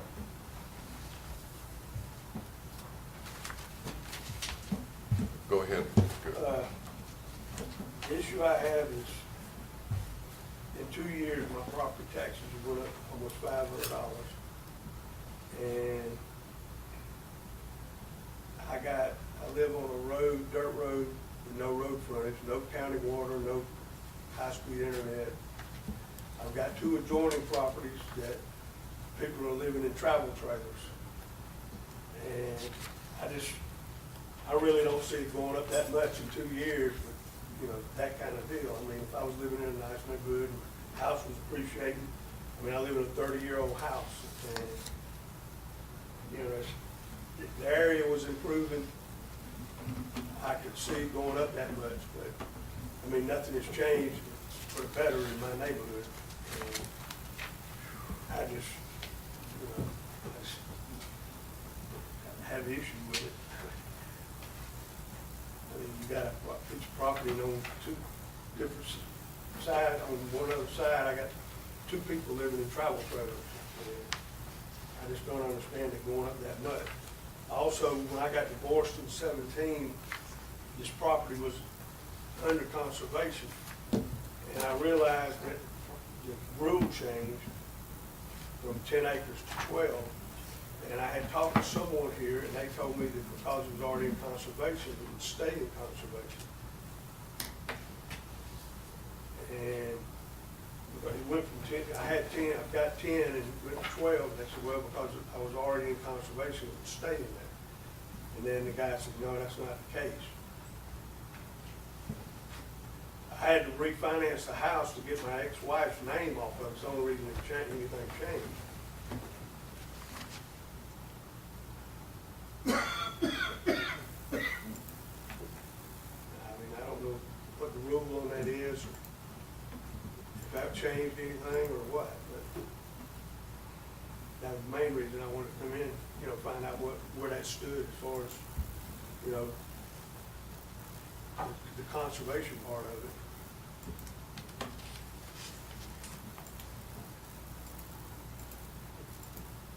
That's all I have. All right, thank you.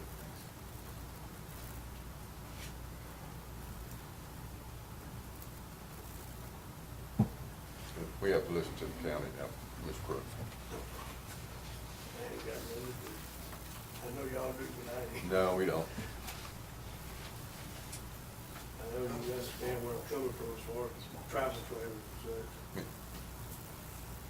ain't exactly making a property value. Was your conservation due for 10 years? Was it due for, But not Son? really, was- all right, When I talked to the guy really, he said it would be grandfathered in, and we thought, you know, it happened, and I called back and talked to him, he said, well, there's no such thing as grandfathered in. I said, that's not what that guy told me. I mean, I don't know how it worked. I know it went from 10 to 12 acres, to 10 to 15 acres. But I thought once you were in there, you were in there. I didn't think they could just kick you off. all right, thank you. We'll have to make a decision based on what we hear from the county. That's all. That's I all. got No, sit down, you might have some argument or questions. He leaving. Oh, Okay. no, he's still. Greetings. Well, conservation is what I'm going to be addressing. It is under the Conservation Use Value Assessment Program. It is a 2017. Yes, if it was up for renewal now, it would probably not How qualify many- because of the acreage. But it does, it's not exactly grandfathered, but even though the laws shift or whatever, we do not take someone off even if they would not qualify at renewal. So he is under the conservation covenant. It's woodlands, and it's valued on the small parcel tables. The land has a fair market value of $38,250, and it's based on the soil types. The taxpayer pays on $12,607 for the land, with a $25,643 CUBA exemption. And as I like to bring, the soil types, they vary throughout the entire property. And so it does have the conservation renewal. I don't know if it will qualify at renewal due to the acreage issue with the house on it. But that's, The one is currently in conservation, but this one doesn't. Tell me what. this one here with the house on it at 201 Mountain Spring, it is under it, it's under a 2017 covenant. So that one is under conservation. I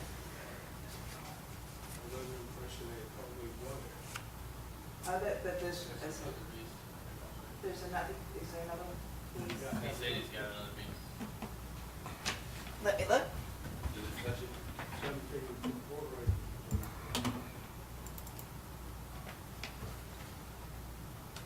Yeah, there's a 4.26 that is not. 17 is incorporated. It should be under conservation. Yes, 2017. So that one is as well, the 17 acre. And so I'm talking about the land. If you have any questions about the land, I can answer it. And Tommy will talk about the structures. Mr. Brooks' house, 201 Mountain Springs Road. We've got it valued at $189,863, and that's where his increase come at this year. I think he's thinking it was because he didn't get conservation, but the house went up. We have it valued at $86.21 square foot. My best comparable sold in '23 for $232,000. I did have to add $20,580 for land.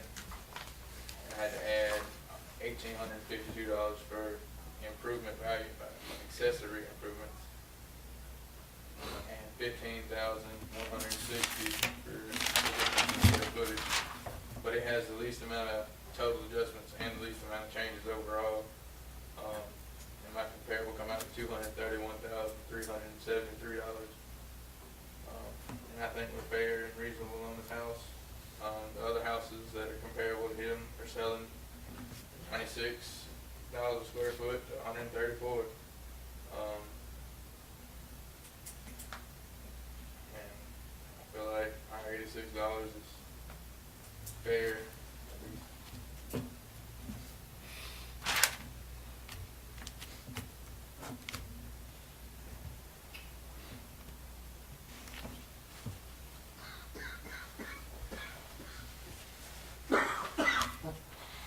You have green settlement is a little bit better in grade, which is all right, but It's paved road. paved road, thank you.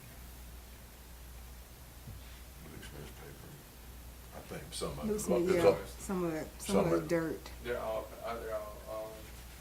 things are all on the paved road section. So they're paved Luke Smith Road. I think it's the paved part, I'm not 100% sure.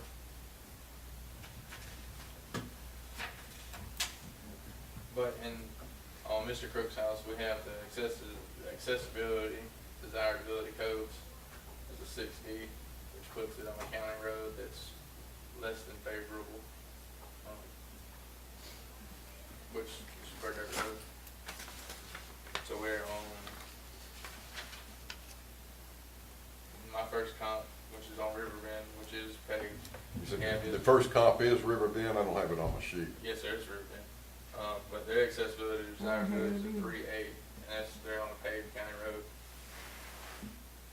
And that factors into the land value, which means he's in conservation, doesn't really make a difference.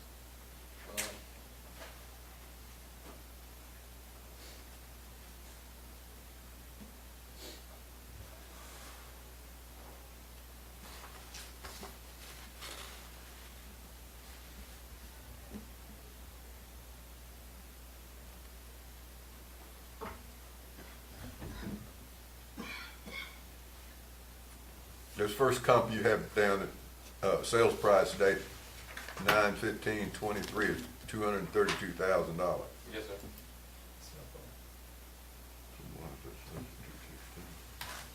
Why is it set to 260?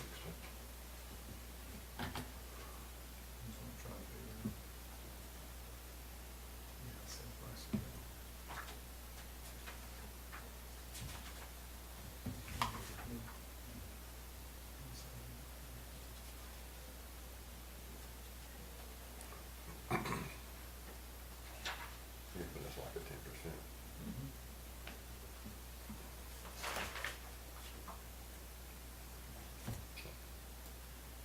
Anything else, Tom?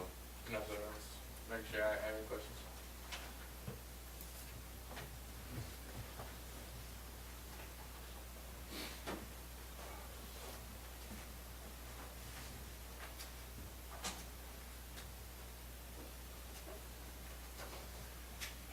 Three. $7,000.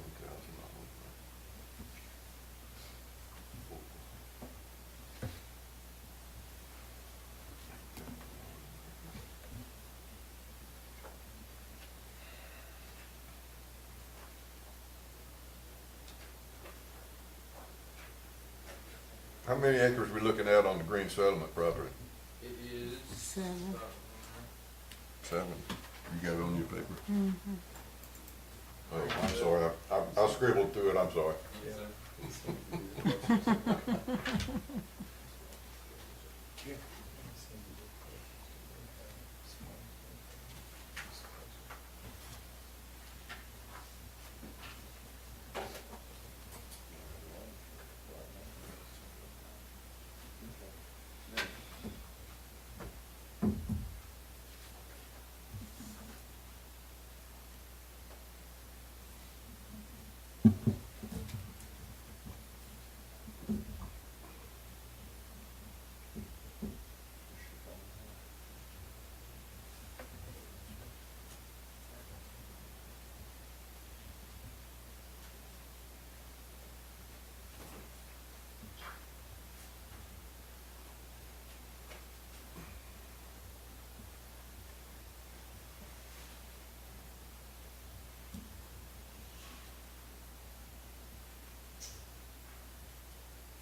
Tammy, would you do me a favor? Take a look at the heated square feet. I'm sorry, what, I can look up whatever you need. Heated square feet on the Green Summit Road. Do you have the map and parcel there for that one? J37-098.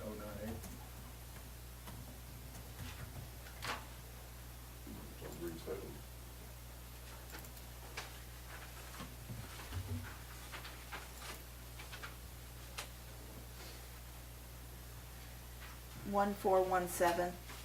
Okay, on our sheet, we have 1616.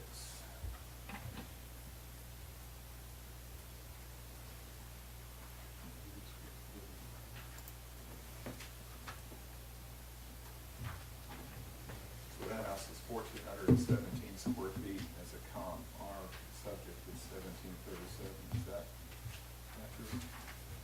Yeah, but, Tommy based his three comps.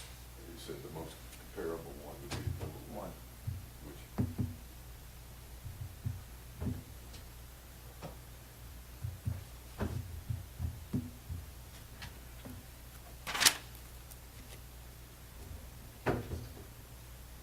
Disagree with that house. Same effect.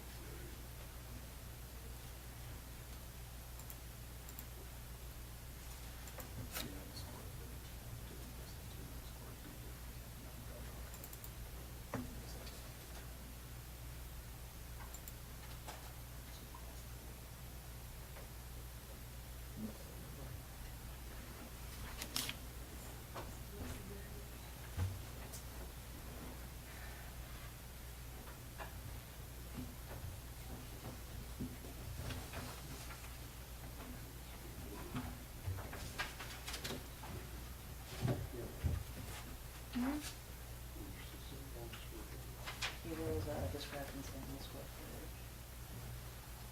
In the comps. Green settlement.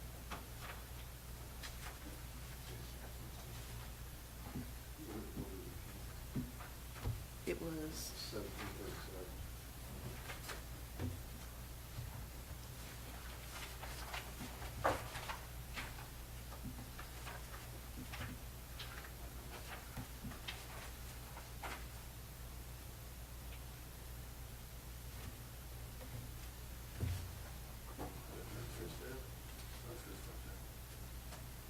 Seventeen thirty-seven.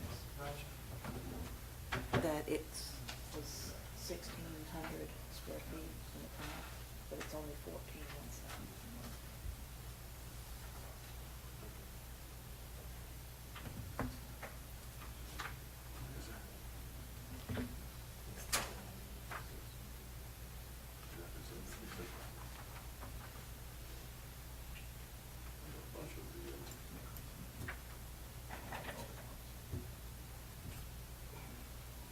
Oh, okay, thank you.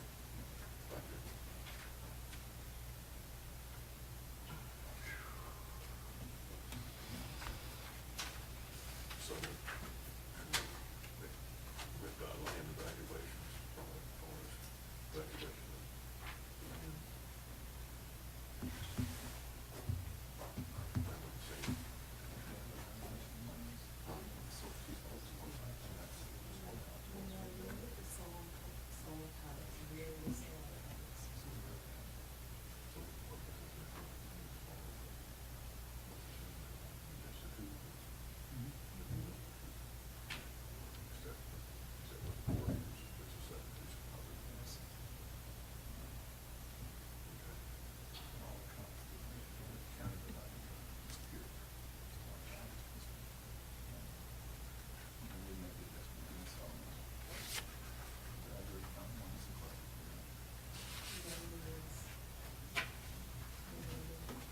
Clerk, the Board of Equalization has ruled that the property dash 66000044A, we agree with the county's assessment of $189,863.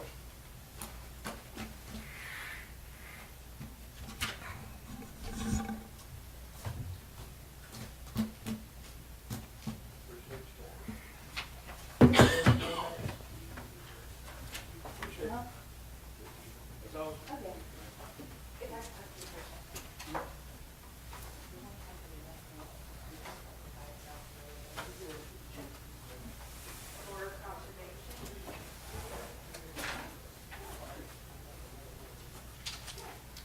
Thank y'all. We got your rough. We'll do something. We got. We're going to go do something. That's what we're going to. So we got. Yes. We're going to look at those and make an adjustment. That'll get you the value. All right, Bill, thank you.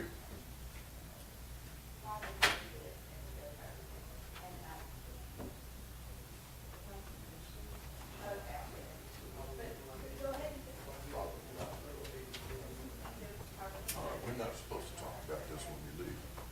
No, sir.